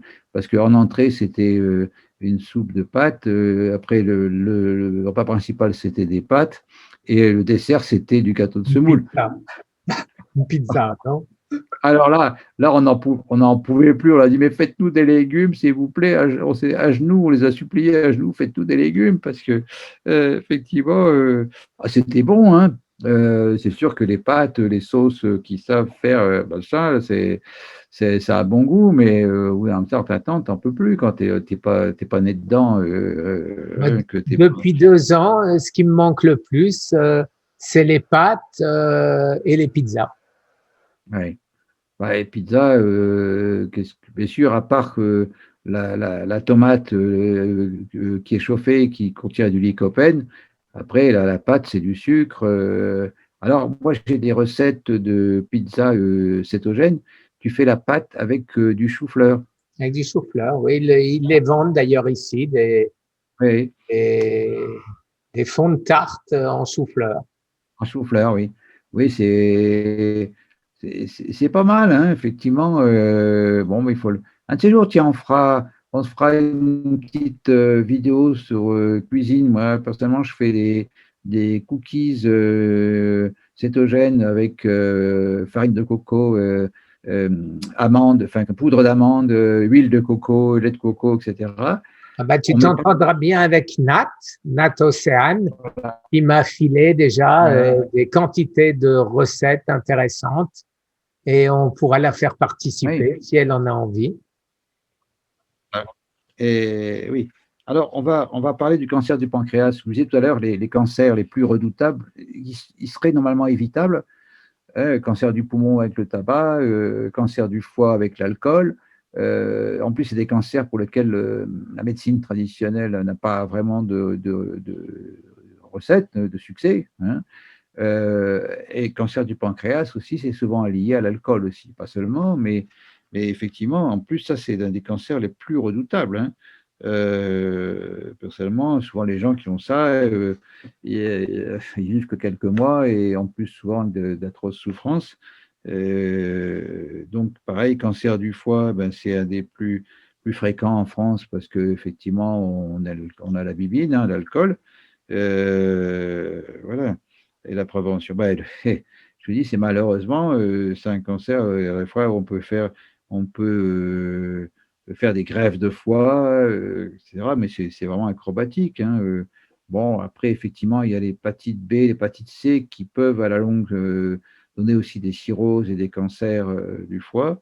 Mais bon, effectivement, maintenant, il y a des vaccins hépatite B. Bon, maintenant, il y a des traitements contre l'hépatite C qu'on arrive à guérir. Bon, c'est des traitements qui valent des fortunes, mais on arrive à guérir il y a quelques années. Donc, c'était encore malheureusement aussi une cause importante du cancer du foie, hein, voilà.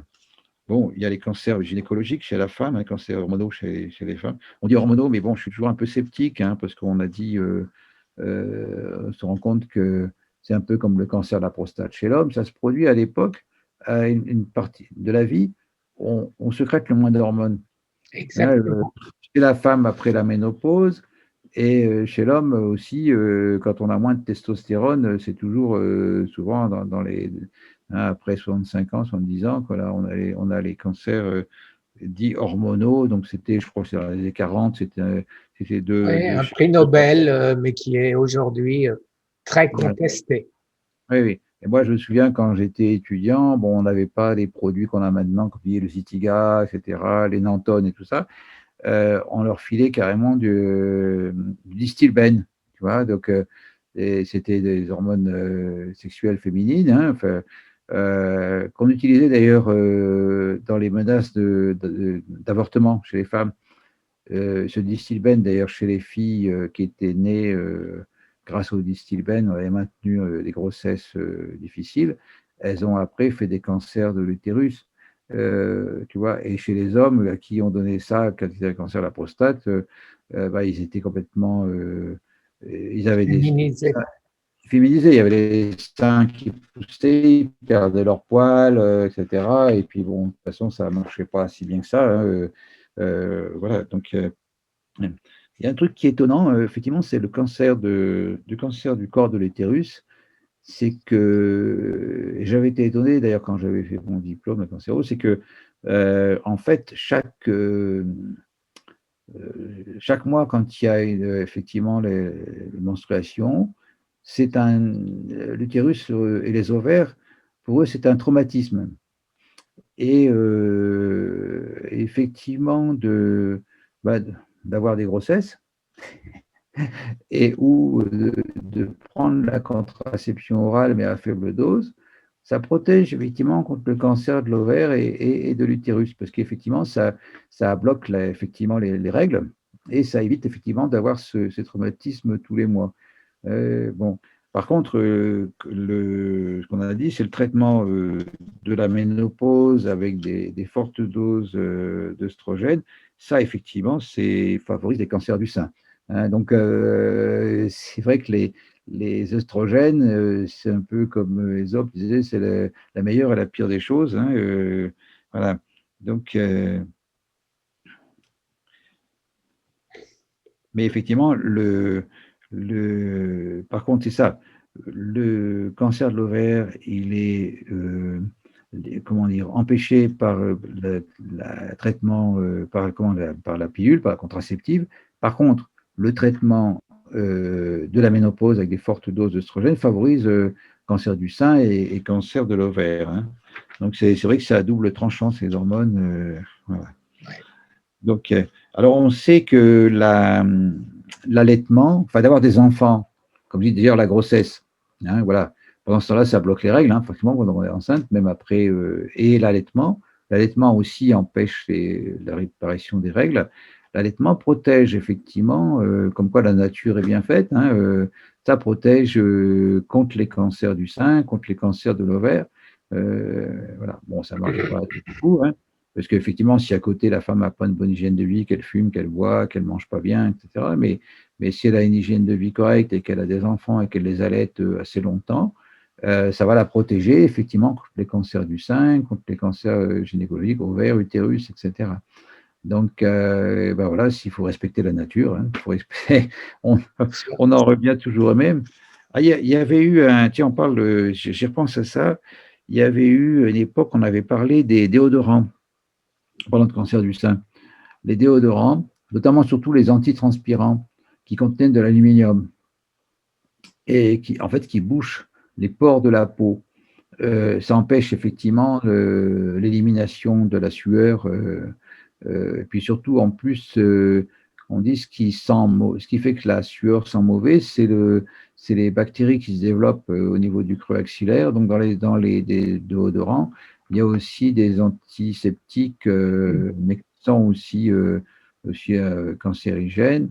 Voilà. Et surtout, comme ça empêche l'élimination effectivement de la sueur, on s'est rendu compte que d'ailleurs il y avait une plus grande fréquence des cancers dans le cadran supéro-externe du sein chez les femmes qui prenaient des déodorants, surtout à base d'aluminium. Alors maintenant, il paraît qu'il y a une limite quand même l'aluminium dans les déodorants, mais on peut en reparler tiens, de l'aluminium, notamment dans les vaccins. Ouais. Ça, bien sûr, moi, je ne suis pas contre les vaccins. Par contre, je suis contre l'aluminium dans les vaccins. Parce que ça fait, il y a beaucoup de maladies, effectivement, et effectivement que c'était une médecin américaine ou mexicaine qui avait fait une étude justement sur déodorant et cancer du sein, qui avait montré que le fait d'utiliser régulièrement des déodorants favorisait les cancers du sein et notamment la zone de drainage par la sueur, c'était justement le cadran supéro-externe. Donc voilà, éviter les déodorants, notamment ceux qui contiennent de l'aluminium. Et une anecdote qui est curieuse, c'est que depuis 3 ans, mon épouse et moi, on utilise régulièrement 3 fois par jour des jus de légumes, et ben on n'a plus besoin de déodorant. Je pense que le fait que dans les fameux jus de légumes, je mets sûrement beaucoup de radis noirs, du navet, du chou, etc. Ça élimine les toxines qui n'ont pas besoin d'être éliminées par la sueur. Notre sueur ne sent plus mauvais. Alors que, bon, effectivement, on utilisait, nous, des par exemple, les déodorants du laboratoire Velleda, par exemple, qui est le laboratoire homéopathique Velleda, ou d'autres, Melvita, ou Jonzac, laboratoire, effectivement, bio, naturels, hein, qui sont. Mais maintenant, on n'en met même plus, parce que je pense que le drainage qui s'est fait au niveau, qui est accéléré par les jus de légumes, fait que notre sueur ne sent plus. Voilà. Je vous donne ça à titre Mais anecdotique. ce que tu viens de dire me saute à la figure dans la mesure où euh, il y a 3 ans, quand je bougeais, j'allais au soleil, et ben ma chemise, et ben elle sentait la sueur effectivement. Et depuis, moi non plus, ma sueur ne sent plus, c'est-à-dire les émontoires n'évacuent plus ces odeurs parce qu'elles n'existent plus apparemment.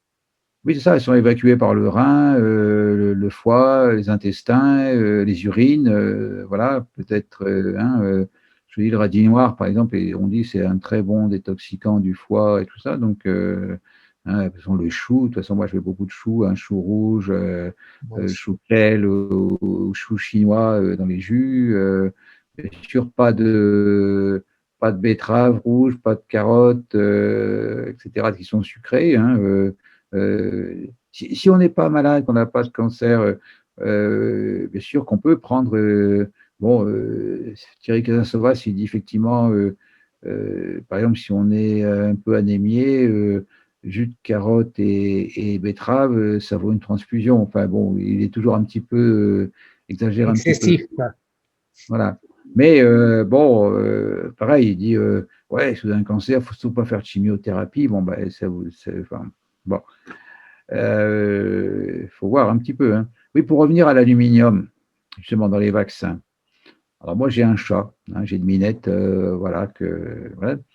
Et bien sûr, ben, chaque année, on allait chez le véto, voilà, il a vacciné. Bon, le vétérinaire en question, c'est le fils d'un confrère d'un confrère neurologue et tout. Et je lui dis, mais tu sais, moi, en plus, j'ai des amis qui s'occupent de protection animale et qui se sont rendus compte qu'effectivement, tu vois, les chats, on les vaccine toujours au même endroit, ou les chiens aussi dans le cou, parce que ça leur fait pas mal.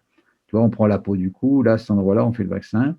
Et la répétition, en fait, de la vaccination à cet endroit-là, ça crée des cancers qu'on appelle des fibrosarcomes. Alors, je lui en parle, je dis, écoute, waouh, tu regardes trop Internet, gna gna gna, machin, etc. Puis l'année d'après, il me dit, ah bah oui, apparemment, tu avais raison. Il me dit, parce que cette semaine, j'ai encore endormi 3 chats qui avaient des cancers, qui avaient des fibrosarcomes. Il dit, là maintenant, il dit, je varie les sites d'injection. Voilà, du coup, voilà, il dit, bien sûr, il faisait dans la cuisse, tu vois, tout ça. Mais alors, bien sûr, les animaux, du coup, ils avaient mal, hein. Mais effectivement, en évitant l'accumulation d'aluminium au même endroit, ben, il avait diminué la, C'est sûr. la fréquence des fibrosarcomes. Alors je me dis, attends, si ça fait ça chez le chat, euh, lui, il n'est pas victime de l'effet placebo, nocebo, etc. Ça doit bien faire la même chose chez nous, hein. Ça fait. Bon, ça m'a un petit peu interpellé, quoi. Et en plus, il a reconnu, hein, le veto, que maintenant, justement, il, euh, il faisait effectivement un coup dans une cuisse, un coup dans l'autre, il ne fait plus toujours dans le cou, hein, voilà. Alors, cancer de la vessie, bah, c'est la même chose, c'est le tabac, hein, on ne s'en rend pas compte, mais ben, effectivement, on parle beaucoup de cancer du poumon, d'infarctus, d'angine de poitrine, d'artérite avec le tabac, mais une des premières causes, effectivement, de cancer de la vessie, c'est le tabac, parce qu'effectivement, toutes les saloperies qu'il y a dans le tabac sont éliminées aussi dans les urines, hein. Et cancer de la vessie, c'est assez redoutable. On n'a pas encore vraiment trop de traitements. On fait de la vaccinothérapie avec du BCG, des choses comme ça. Bon, c'est pas génial, hein. Et puis, on va arriver à quelque chose qui va t'intéresser, c'est le cancer de la prostate, hein. Donc, ben, cancer de la prostate, ben, Non, non, ça m'intéresse pas du tout. voilà, alors cancer de la prostate, on fera un petit truc un peu rigolo, tiens, de ces jours. sur la prostate, sans parler du cancer, hein, mais le cancer de la prostate, comme on dit, effectivement, c'est un cancer soi-disant hormonodépendant. On en a parlé tout à l'heure, mais ça se produit en général quand on a un certain âge. Quand on manque de testostérone, ce que montrent toutes donc, les recherches actuelles. Hein, tu avais d'ailleurs mis à un moment une vidéo du professeur Schulman, là, un professeur de médecine belge, là, je crois de l'Université de Louvain, qui disait, lui, qu'au contraire, c'était un manque de testostérone. Enfin bon, malheureusement, on traite toujours les gens avec ça. Voilà, le cancer de la prostate, c'est qu'il y a une polémique sur le dépistage. Hein, parce qu'on dit, ah non, faut pas dépister, il ne faut pas faire un taux de PSA régulièrement, parce qu'effectivement, il y a beaucoup de cancers de la prostate qui sont de développement lent. Bien sûr, on cite toujours l'exemple de personnes, par exemple, centenaires, qui ont fait une autopsie parce qu'ils sont morts d'un accident de la route, par exemple. On s'aperçoit qu'ils avaient un cancer de la prostate qui ne leur a jamais posé de problème.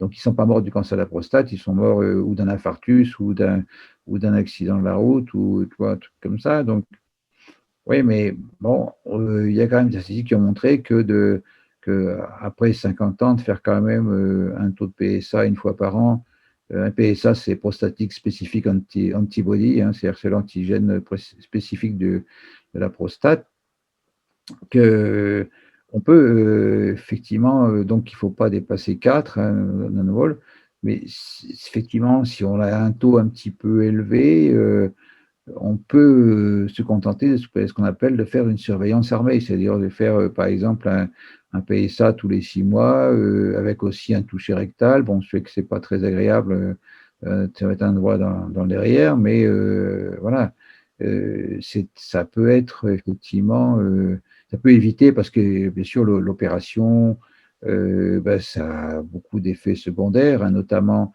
se retrouver incontinent avec des fuites urinaires, les problèmes effectivement d'impuissance, hein, parce que bien sûr autour de la prostate, il y a les nerfs de l'érection qui passent. Après, on enlève effectivement, si on enlève la prostate, on enlève le sphincter qui est juste entre la vessie et la prostate. Il ne reste plus que le sphincter urétral. Donc, il faut faire la rééducation du périnée comme les femmes font après des accouchements, etc. Il faut éventuellement porter des couches pour éviter les fuites. C'est toute une liste, effectivement. Donc, si on peut éviter ça en faisant simplement une surveillance armée, bon, bien sûr, si le PSA augmente, bien sûr, là, il faut peut-être changer son fusil d'épaule. Hein, mais par contre, le PSA peut parfois augmenter si on a affection de la prostate, si on a une prostatite, par exemple, ou si, justement, si on fait beaucoup de vélo, par exemple, ça peut effectivement titiller effectivement la prostate. Hein. D'ailleurs, les coureurs cyclistes professionnels, ils ont souvent ce qu'on appelle le troisième testicule. Hein. Ils ont une inflammation qui fait que, effectivement, du fait du bec, de la selle, ça peut effectivement donner ça. Et ça peut faire augmenter aussi le taux de PSA. Tout le monde n'est pas d'accord à ce sujet-là. Hein. Et il y a un ancien coureur cycliste professionnel, un Gaspard Proust, qui lui, il a été, je crois, 3 fois champion de France de cyclisme. On le connaît moins, effectivement, comme Thiel, Poulidor, etc. Il était d'ailleurs dans l'équipe de Poulidor, et lui a dû arrêter le cyclisme, pas à cause d'un problème de prostate, mais un problème neurologique. La selle lui comprimait les nerfs, et donc il a créé des selles de vélo sans bec. Ça fait une selle en forme de 8 pour éviter effectivement d'appuyer sur la prostate. Donc, et voilà. Alors écoute, au sujet du cancer de la prostate, c'est un problème que j'avais étudié parce que j'ai été en conflit avec le mari de la cancérologue célèbre Nicole Delépine. Oui. Son mari disait qu'il ne fallait pas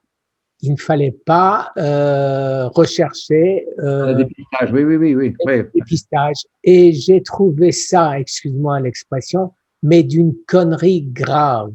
Parce que son raisonnement, c'était quoi?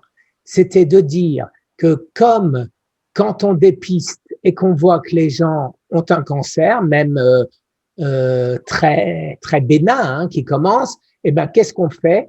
On les opère et on leur enlève la prostate. Et donc, en fait, qu'il y a beaucoup plus de morts que les 20% de cancers stade 4 qui entraînent effectivement la mort, les cancers avancés de la prostate. Et donc, lui était parti du présent, de l'idée, j'irais dire, tant pis pour les 20% de ceux qui vont mourir parce que de toute façon, ils vont mourir. Et au moins, on va sauver toutes les erreurs médicales. Et moi, mon raisonnement, c'était de lui dire, mais arrête, dis plutôt, il faut arrêter les erreurs médicales. Il ne faut pas opérer de la prostate quand on a une prostate à peine, un début, et hop, la première chose qu'on te fait, on t'enlève la prostate, ce qui est absolument ridicule, c'est absolument vrai. Mais par contre, laisser mourir sciemment 20% des cancers de la prostate à stade aigu, simplement pour sauver des erreurs médicales, c'est une aberration totale pour moi. Oui, je sais, effectivement, mais non, il y a les statistiques, c'est sûr, forcément, quelqu'un à qui on dit qu'il avait un cancer de la prostate, bon, il entend le mot cancer, il sera peut-être effectivement enclin à faire des traitements agressif. Mais je dis, voilà, mais tu l'as dit, il faut surveiller. Il faut surveiller et on fait quelque chose quand ça s'aggrave, mais pas avant. Évidemment, si le PSA augmente, bien sûr, à ce moment-là, on peut faire des biopsies et traiter. Oui, parce que c'est pareil, parfois, justement, quand les gens ont plus de 75 ans, on évite d'opérer, on fait de la radiothérapie.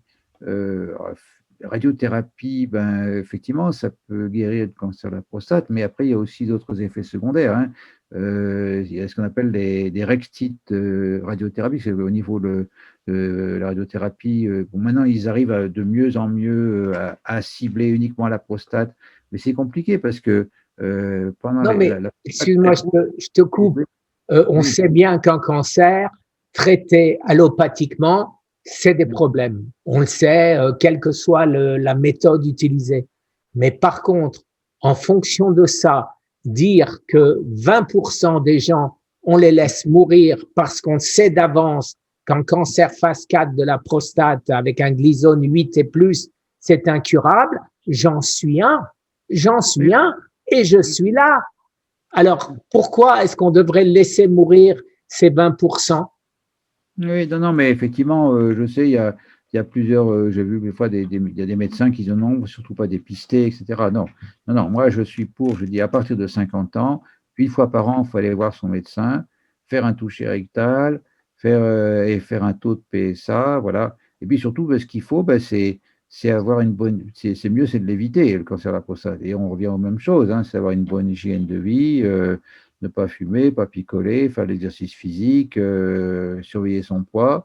Moi, je le dis tous les jours, hein, j'ai fait le lit de mon cancer avec la bouffe, avec ma mauvaise alimentation. Je disais les légumes, c'est pour les vaches.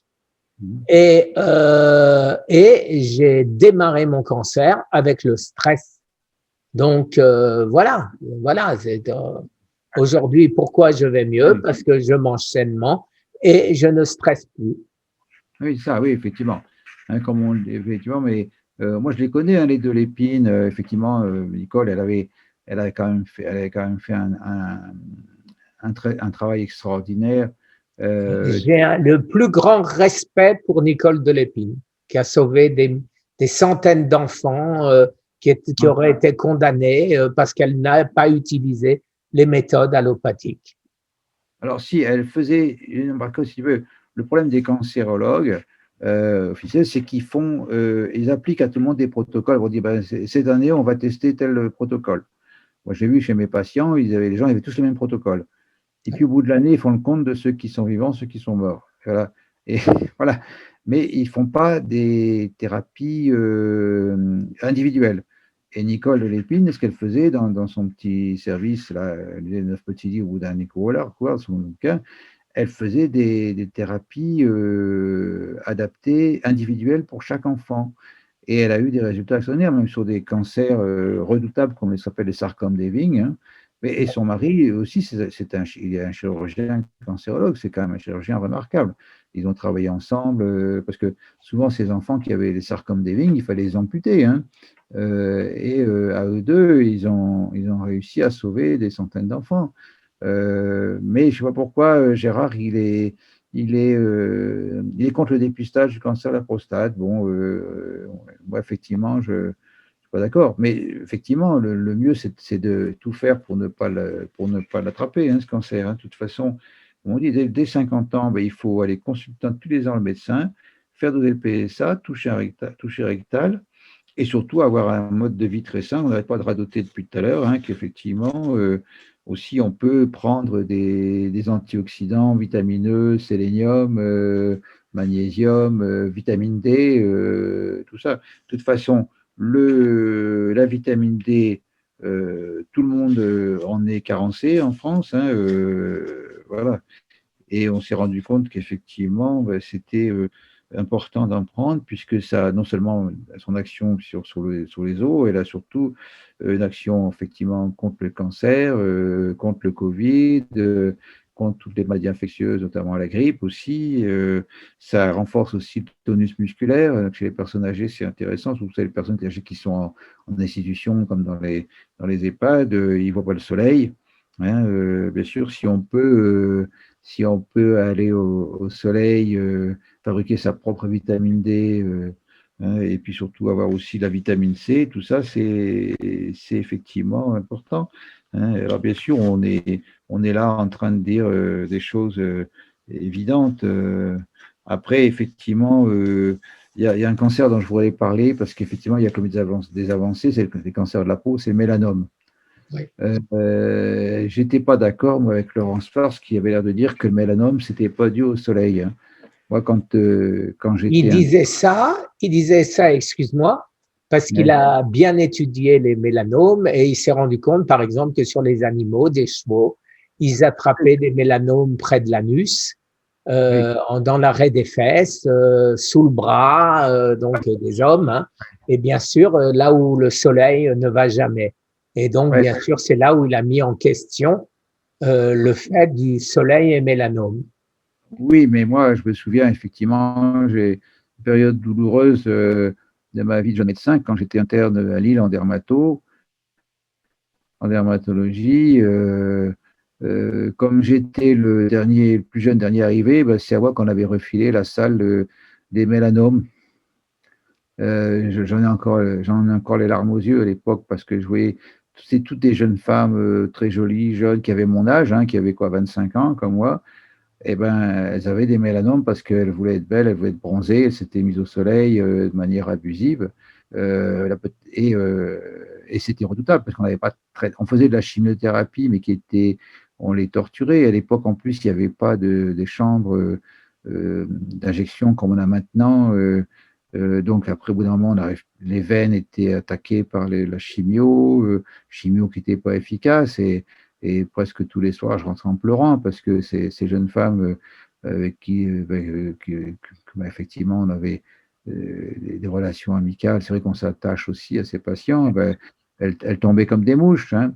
Alors maintenant, il y a quand même maintenant l'immunothérapie qui marche dessus. C'est quand même une grande victoire de la médecine allopathique. Là, on ne peut pas dire qu'ils ne font pas de progrès.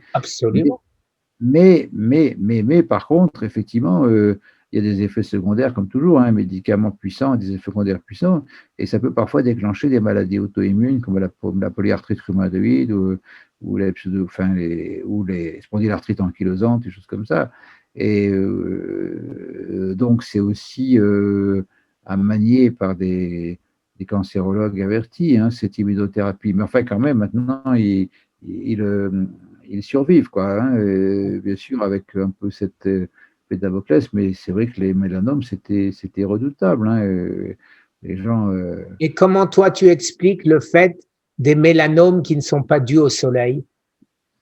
Eh ben, là, j'avoue que bon, après, est-ce qu'il y a une hérédité? Est-ce qu'il y a, bon, pour pareil, est-ce qu'il y a aussi une, une mauvaise hygiène de vie, ou est-ce qu'il y a eu de traumatisme? C'est peut-être soit un grain de beauté, est-ce qu'il y a eu, voilà. Donc, je peux pas, j'ai pas étudié la question, mais fait quand même, classiquement, on dit bien que c'est quand même l'exposition abusive au soleil, hein. Il Oui, faut, c'est ce qu'on voilà, entend dire depuis 50 ans. 50 ans, hein, voilà. Donc, voilà, on a fait un petit peu le tour, hein, sinon, bien sûr, on Oui. pourrait. Alors, on va faire un petit peu un résumé. Ça fera l'objet d'une autre vidéo. Voilà. Autrement, on va endormir tous nos amis. Ah, mais en plus, c'est samedi, il faut que les gens ils se relaxent un petit peu. Donc, en résumé, la synthèse, on va dire, d'une manière générale, pour se protéger des cancers, eh ben, il faut éviter les toxiques, donc tabac, on sait, même le tabagisme passif, hein. Moi, j'avais eu une patiente, elle n'avait jamais fumé, mais son mari fumait comme un sapeur. Incroyable, lui, il n'a pas fait de cancer, et elle a fait un cancer du poumon, hein, qu'elle n'a jamais fumé. Bon, peut-être aussi qu'il y avait du stress à côté, parce que son mari, bien sûr, en plus, je ne comprends pas, et lui, en plus, il buvait et fumait. et, Mais tu le et, sais comme moi, euh, sur, euh, ouais.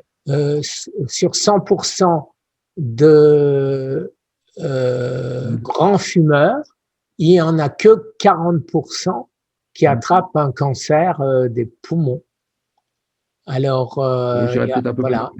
voilà. Après, effectivement, oui, moi j'ai eu des cas, des personnes qui avaient, ce qu'on dit souvent, c'est plutôt vers la soixantaine, mais il y en a qui vivent plus longtemps. Mais s'ils ont un gros stress aussi, ils vont faire un cancer. Ça va peut-être pas forcément enfin, c'est le tabac aurait fait le lit du cancer, mais comme tu en as parlé tout à l'heure du stress, hein. Donc, on disait donc tabac, l'alcool, ben, il faut réserver l'alcool pour les moments festifs sans abuser, et pas plus de 4 à 6 verres par semaine, hein, donc un petit verre par jour. Et nous, on boit du vin que le dimanche, hein, voilà, donc la bouteille de vin, elle fait 2 semaines, 3 semaines, bon, voilà. Euh, Là, j'ai une anecdote marrante. Je suis à mes beaux-parents là, qui habitaient dans le Midi, il y avait leur voisin avait une insuffisance cardiaque, et il avait tendance à pas mal picoler. Et donc son médecin lui dit ah là, là, non, non, non, il faut arrêter absolument l'alcool et tout ça, parce qu'effectivement, sous insuffisance cardiaque, vous allez directement mourir. Putain, il me dit, et le monsieur lui dit mais du champagne, je peux en prendre, docteur? Oh, bah oui, du champagne, parce que dans l'idée du médecin, le champagne, C'était c'était pas de juste l'alcool. non, mais c'est-à-dire que c'était juste pour la fête des mères, la fête des pères, Noël, Ah oui, d'accord. etc. Et en fait, le monsieur, ben, il, a, il buvait sa bouteille de champagne tous les jours. Il faut dire qu'il avait son fils qui était négociant en vin, alors qu'il avait des prix. Donc, ben, il n'a pas fait long feu.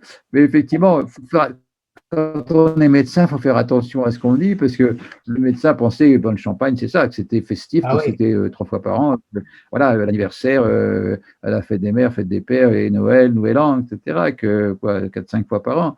Mais le papy, il avait entendu que champagne, c'était pas dangereux, et hop, c'était le champagne, la bouteille de champagne tous les jours. Donc, c'est vrai, quand on est médecin, il faut quand même faire attention à ce qu'on dit. Il a dit, oui, d'accord, champagne, mais une Mais fois par mois, ou je sais pas quoi, hein.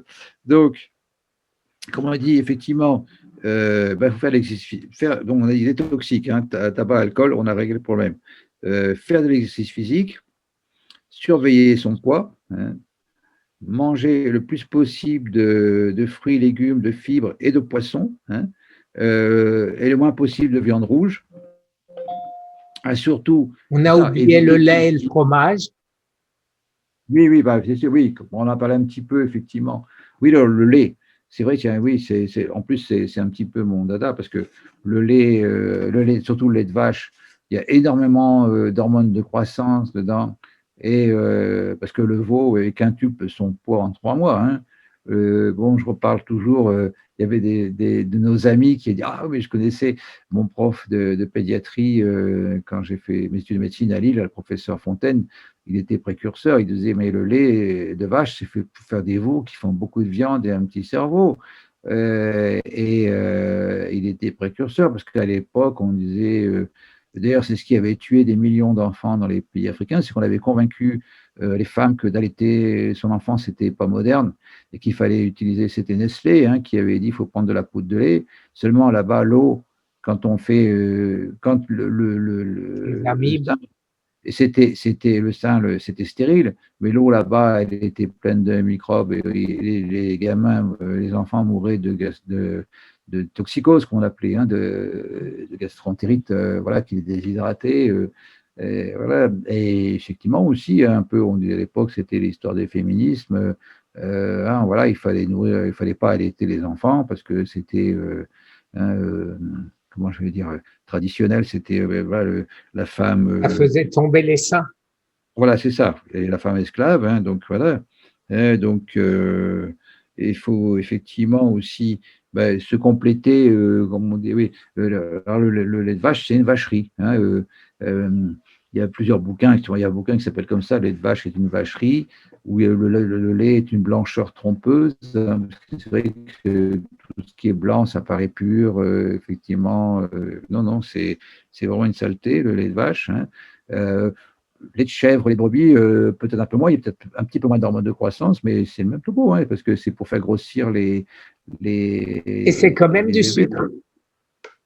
Et c'est aussi du sucre, oui, effectivement. Hein, le lait, bon, on a parlé du gluten aussi tout à l'heure, hein, effectivement. Donc, il faut aussi faire attention à tout ce qui est inflammation. Hein.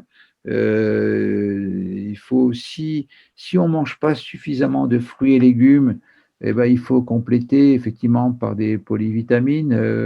Voilà. Mais le mieux, effectivement, c'est de manger des fruits et légumes, le plus possible de saison, local, bio. Voilà. Éviter, on n'a pas assez parlé des plats industriels tout près qu'on achète dans les grandes surfaces, hein, on l'a dit tout à l'heure, ils sont d'ailleurs plein de sel, plein de sucre, plein de lait. Moi j'étais étonné que des fois, alors surtout acheter une loupe, hein. Il faut faire Sherlock Holmes quand vous allez dans les grandes surfaces que vous achetez, voilà, il faut regarder les petites lettres là qui sont cachées.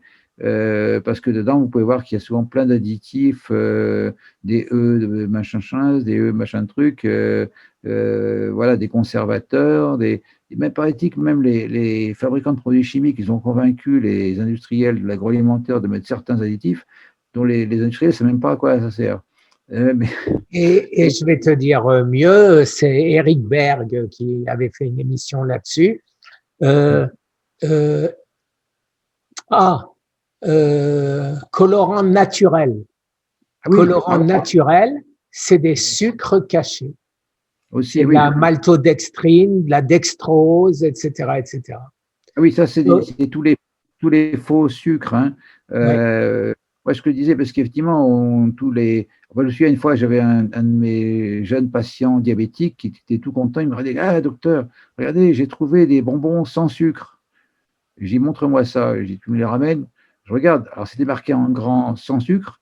Et derrière, je retourne. Et en fait, il y avait du sorbitol, il y avait du glucose.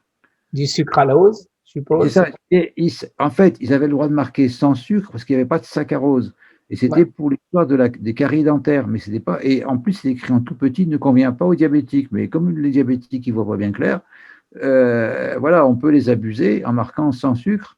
Et en fait, surtout le sorbitol, c'est un sucre qu'on utilise d'ailleurs des fois comme laxatif un peu, hein, mais Et qui est. je ne sais pas, je suppose que tu le sais, je le dis pour nos abonnés, l'indice glycémique du sucre est de 0,70, maltodextrine, dextrose, sorbitol, 1,30. Oui, oui. C'est-à-dire pratiquement le double de pouvoir sucrant. Et l'aspartame, oui, d'ailleurs, c'est ce qu'on appelle des édulcorants intenses. Moi, je me souviens, il y a très longtemps, à l'époque où je buvais encore du café, ouais, tu sais, quand je descendais de Lille dans le Midi, à l'époque, il y avait presque pas d'autoroute. Il y avait des bouchons, il y avait Vienne, Valence, il y avait 50 km de bouchons, quelle que soit l'heure et la nuit, entre Brignoles et Saint-Maximin, etc. Donc, on mettait facilement 16 heures pour descendre. Du coup, ben, on prenait du café sur l'autoroute. Et je me souviens, c'était l'horreur parce que dans les distributeurs, il n'y avait pas de café sans sucre. Mais le sucre, c'était, je pense, un éducteur intense, mais ça te donnait un goût sucré horrible toute la journée dans la bouche. C'était horrible, hein, effectivement. Voilà. Mais c'était, ouais, on prenait un peu du café pour tenir le coup, mais on avait la sanction derrière avec cette espèce de, je sais pas si c'était de l'aspartame il y avait différents sucres, voilà, qui étaient édulcorants intenses, comme on dit, effectivement, ça sucre 10 fois plus. Et en plus, c'est un leurre, parce qu'effectivement, ce qui donne la sécrétion d'insuline, enfin, on pourra reparler d'autre chose, c'est le goût sucré. Et ces trucs-là, alors, bien sûr, on est rassuré, on dit, il n'y a pas de sucre, ouais, super, c'est du, voilà. En fait, c'est encore pire. Ah, il vaut mieux prendre du vrai sucre, ça ne peut pas s'en passer, mais on s'en passe Là, très bien. pendant des années, on croyait que l'insuline n'était pas sécrétée quand on prenait des aspartames, alors que c'était exactement le contraire. Oui, en plus, l'aspartame, bon, il y a des études qui ont montré que c'était cancérigène. Et même, si tu veux, on s'en est aperçu au moment de la guerre du Golfe, c'est que on donnait aux soldats américains du Coca-Cola Light qui contenait de l'aspartame, mais quand ils le débarquaient, il restait en plein soleil sous 50 degrés, voilà, et ça se transfère en alcool méthylique. Et l'alcool méthylique, c'est toxique, ça perd de la vue. C'est ce qui faisait, à l'époque de la prohibition aux États-Unis, les gens prenaient de l'alcool, enfin, ils prenaient n'importe quoi, l'alcool, et effectivement, ils devenaient aveugles, etc., et cancer et tout. Donc, effectivement, c'est pas génial, hein, ces trucs-là, surtout, en plus, je vous dis, voilà. Donc, comme on disait, je pense que surtout, il faut se surveiller, quoi, hein, c'est ça. Hein, on dit alimentation, éviter les toxiques, faire l'exercice physique, et perdre de poids, enfin éviter de prendre du poids, voilà, puis se faire suivre quand même, notamment justement les hommes après 50 ans. Bien sûr, si dans votre famille, il y a plusieurs cancers, parce que ce qui est étonnant, c'est qu'on dit peut-être que les cancers, ce n'est pas génétique, mais il y a quand même certaines familles, par exemple les cancers du côlon, si dans la famille, il y a quand même quelqu'un qui a un cancer du côlon, il faut quand même aller faire une coloscopie pour voir, parce que il y a quand même une tendance héréditaire. D'après les dernières études, 10 à 15% des cancers pourraient être d'origine, comment tu viens de dire là? Génétique, enfin, héréditaire. Génétique, oui. Voilà, hein, parce que justement, si on peut. Moi, j'avais un ami cancérologue, il me dit, ah ben tu vois, si Ronald Reagan, il avait fait un dépistage, il n'aurait pas eu son cancer du côlon parce qu'on lui aurait enlevé des polypes, parce qu'effectivement, il y a des polypes qui peuvent pousser dans le côlon. Si on fait une coloscopie, c'est tout début, le gastro-entérologue, il enlève ce polype et on ne fera pas de cancer. Mais si on ne fait pas de dépistage et que ce polype reste dans l'intestin, il va se développer. En plus, on ne s'en rend pas compte parce que comme c'est mou, qu'il y a de la place, et ben ça se développe de manière insidieuse. C'est ça qui est affreux. C'est que les cancers souvent se développent. C'est pareil, le cancer du sein, ça fait pas mal. Une mastose, une inflammation aussi, mais le cancer, ça fait pas mal. On en revient au même. C'est vrai que tout à l'heure, on n'a pas parlé, on parlait des dépistage du cancer de la prostate. Il y en a qui disent aussi qu'il ne faut surtout pas faire des dépistages du cancer du sein parce qu'on va découvrir des petits cancers qui sont d'évolution lente et qui ne sont pas graves et tout ça. Et que si on opère, on fait la radiothérapie, la chimio, bon, c'est pareil. On peut à ce moment-là faire une surveillance armée et effectivement, si ça évolue, à ce moment-là, faire un traitement classique, mais pas sauter dessus comme la vérole sur le pauvre monde, comme on dit. Exactement. Mais ça, effectivement, les chirurgiens, ils sont faits pour chirurger. Effectivement, c'est un petit peu leur problème, hein, effectivement. Voilà. Bon, ben, je pense qu'on a fait le tour, hein, quand même. Je ne sais pas combien de temps on a parlé, mais effectivement, si tu me laisses parler, je passe la nuit, moi. Hein. Effectivement, ce sujet est tellement important est bien sûr. si tu veux, Et on aura encore beaucoup d'occasions pour revenir oui, dessus. voilà, hein, parce que tout dans notre société est fait pour nous faire bouffer des cochonneries, hein, voilà, ouais, moi, je suis révolté quand je vois le mercredi après-midi les gamins devant la télé, on n'arrête pas de leur bassiner avec des barres chocolatées, Popcorn ou pot de glace sur les joues. céréales pleines de sucre et en Je l'ai plus fait quand tu vas pendant des années.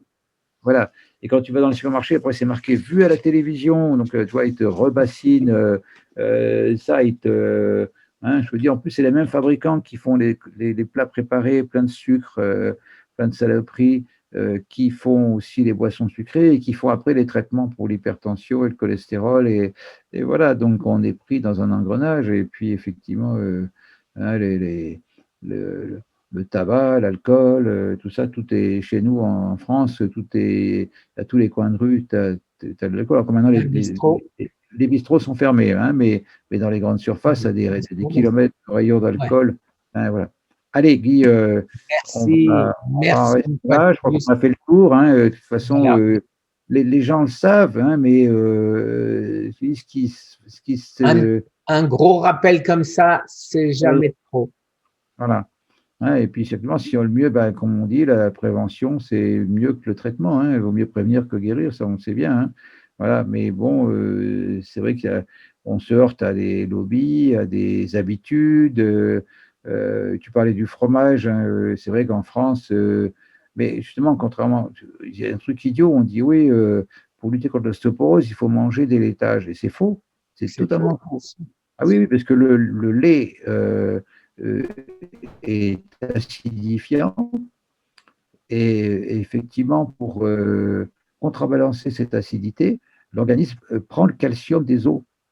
Et donc, si bien que si autant d'ostéoporose en France, c'est pas par manque de laitage, au contraire, parce que c'est le pays du bon fromage, hein. De Gaulle disait: «Comment voulez-vous gouverner un pays où il y a 350 sortes de fromages en France?» Et je pense qu'il y en a plus que ça d'ailleurs, hein. Chaque région a ses spécialités de fromage, comme il y a des routes du vin tous les coins de France, hein, mais effectivement, contrairement à ce qu'on pense, l'abus de laitage entraîne l'ostéoporose.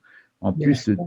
côté inflammatoire qui fait que ça va favoriser les maladies inflammatoires comme la polyarthrite rhumatoïde, tout ça. Le professeur Seignalé, là, qui a écrit ce bouquin, moi qui était un peu qui est moi, ma base, l'alimentation ou la troisième médecine, moi j'ai réussi à négativer des sérologies chez des gens qui avaient des polyarthrites rhumatoïdes, des spondylarthrites ankylosantes, même des scléroses en plaques et les cancers, hein, ça, c'est un gros pavé, le bouquin du professeur Seignalé. Oui, je voulais te dire tout à l'heure, c'est vrai que il y avait Steve Jobs, le créateur d'Apple. Oui, Il avait un cancer du pancréas. oui, Il était mis à l'alimentation végétalienne, complètement. Et du coup, parce que le cancer de pancréas, souvent les gens, c'est 3 à 6 mois de l'espérance de vie. Et lui, il a vécu plusieurs années avec ça, avec son alimentation très frugale et complètement végétalienne.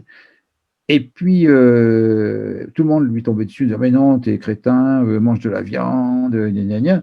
Et du jour où il s'est laissé convaincre de remanger, comme tous les Américains moyens, et ben, il est mort en quelques mois, hein. Donc, ce et ce que qui tu viens de dire, tu le vois rarement. Tu le vois rarement parce que les gens qui le disent, eh ben, c'est des méchants naturopathes, c'est pas des allopathes. voilà, ouais. Bon allez, on arrête, hein, Guy, parce qu'effectivement, Ok. moi, anecdotes, j'en ai 150 000. Voilà, effectivement, Allez, après on va en 40 laisser pour les autres jours alors un peu, hein. oui, après 40 ans de vie professionnelle, où je me suis beaucoup investi dans l'aide aux patients cancéreux, effectivement, hein, on n'a pas trop parlé du stress, mais c'est vrai que voilà, ça sera l'occasion d'en parler d'autres De fois. faire une émission là-dessus. Allez, Ben, bonne écoute, soirée. une fois de plus, merci, merci Jean-Marie pour l'aide que tu apportes à tous nos amis. Oui, bah, j'espère effectivement et puis c'est vrai qu'ils sont tellement gentils. En plus après j'ai plein de gens qui me téléphonent, et ça me fend le cœur toujours. J'entends des cas, et bon j'essaye enfin moi à ma effectivement, faible portée, j'essaye déjà de leur maintenir le moral, Yes. L'autre jour, j'ai eu un coup de téléphone d'une amie qui est en Angleterre et qui a un myélome multiple. C'est vraiment une saloperie. Mais elle a refusé la chimio, je pense d'ailleurs qu'il n'est pas très efficace. C'est ce qui a tué Pompidou, hein, le myélome multiple, hein, ça s'appelle maladie de Calère aussi. Cette jeune femme est d'un courage extraordinaire. J'en ai eu une autre là, qui, elle, aussi, comment, un cancer avec des métastases multiples osseuses, bon, qui m'appelle au secours, tout ça. Donc, c'est toujours pour moi un plaisir de pouvoir les aider. Mais effectivement, c'est dur aussi, quoi. Allez, on arrête. Hein. Allez, hop, voilà. Okay. Mais effectivement, merci, comme je leur dis à chaque fois, moi, je veux bien vous donner des conseils, mais il faut, bien sûr, c'est gratuit, hein, je fais bénévolement. Et il faut les suivre surtout, il faut les suivre. Voilà. Parce que les gens ne suivent pas. Oui, oui, je leur dis, mais pour nous remercier, ou vous achetez des bouquins de Guy et vous les diffusez autour de vous, ou vous faites un don à l'association, voilà.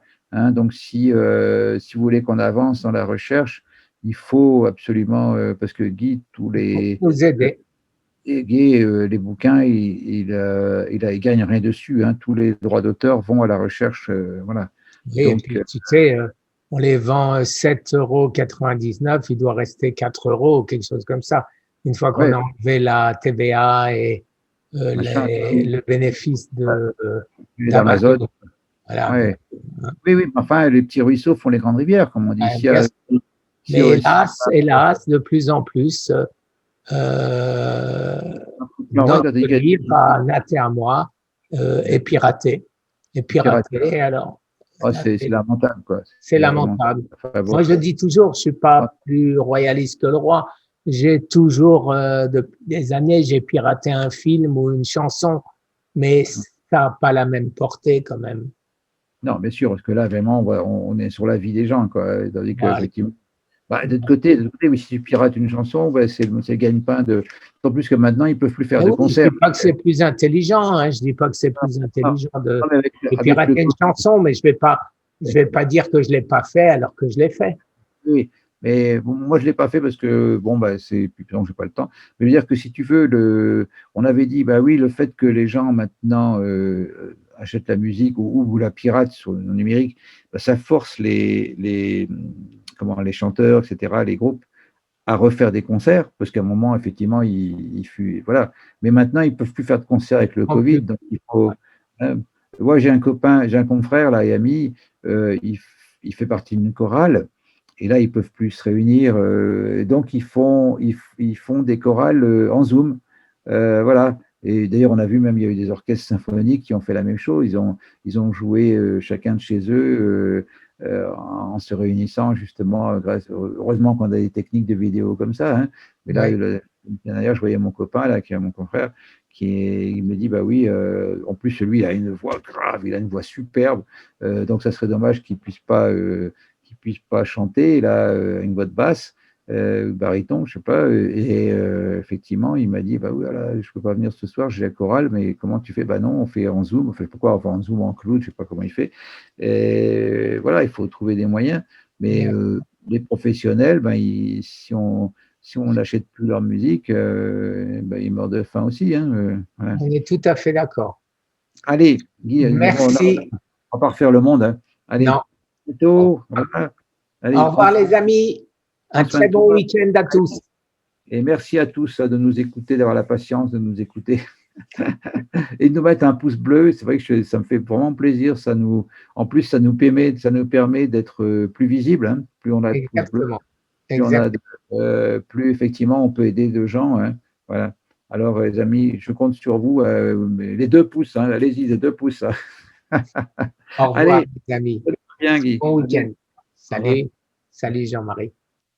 Hop, on arrête.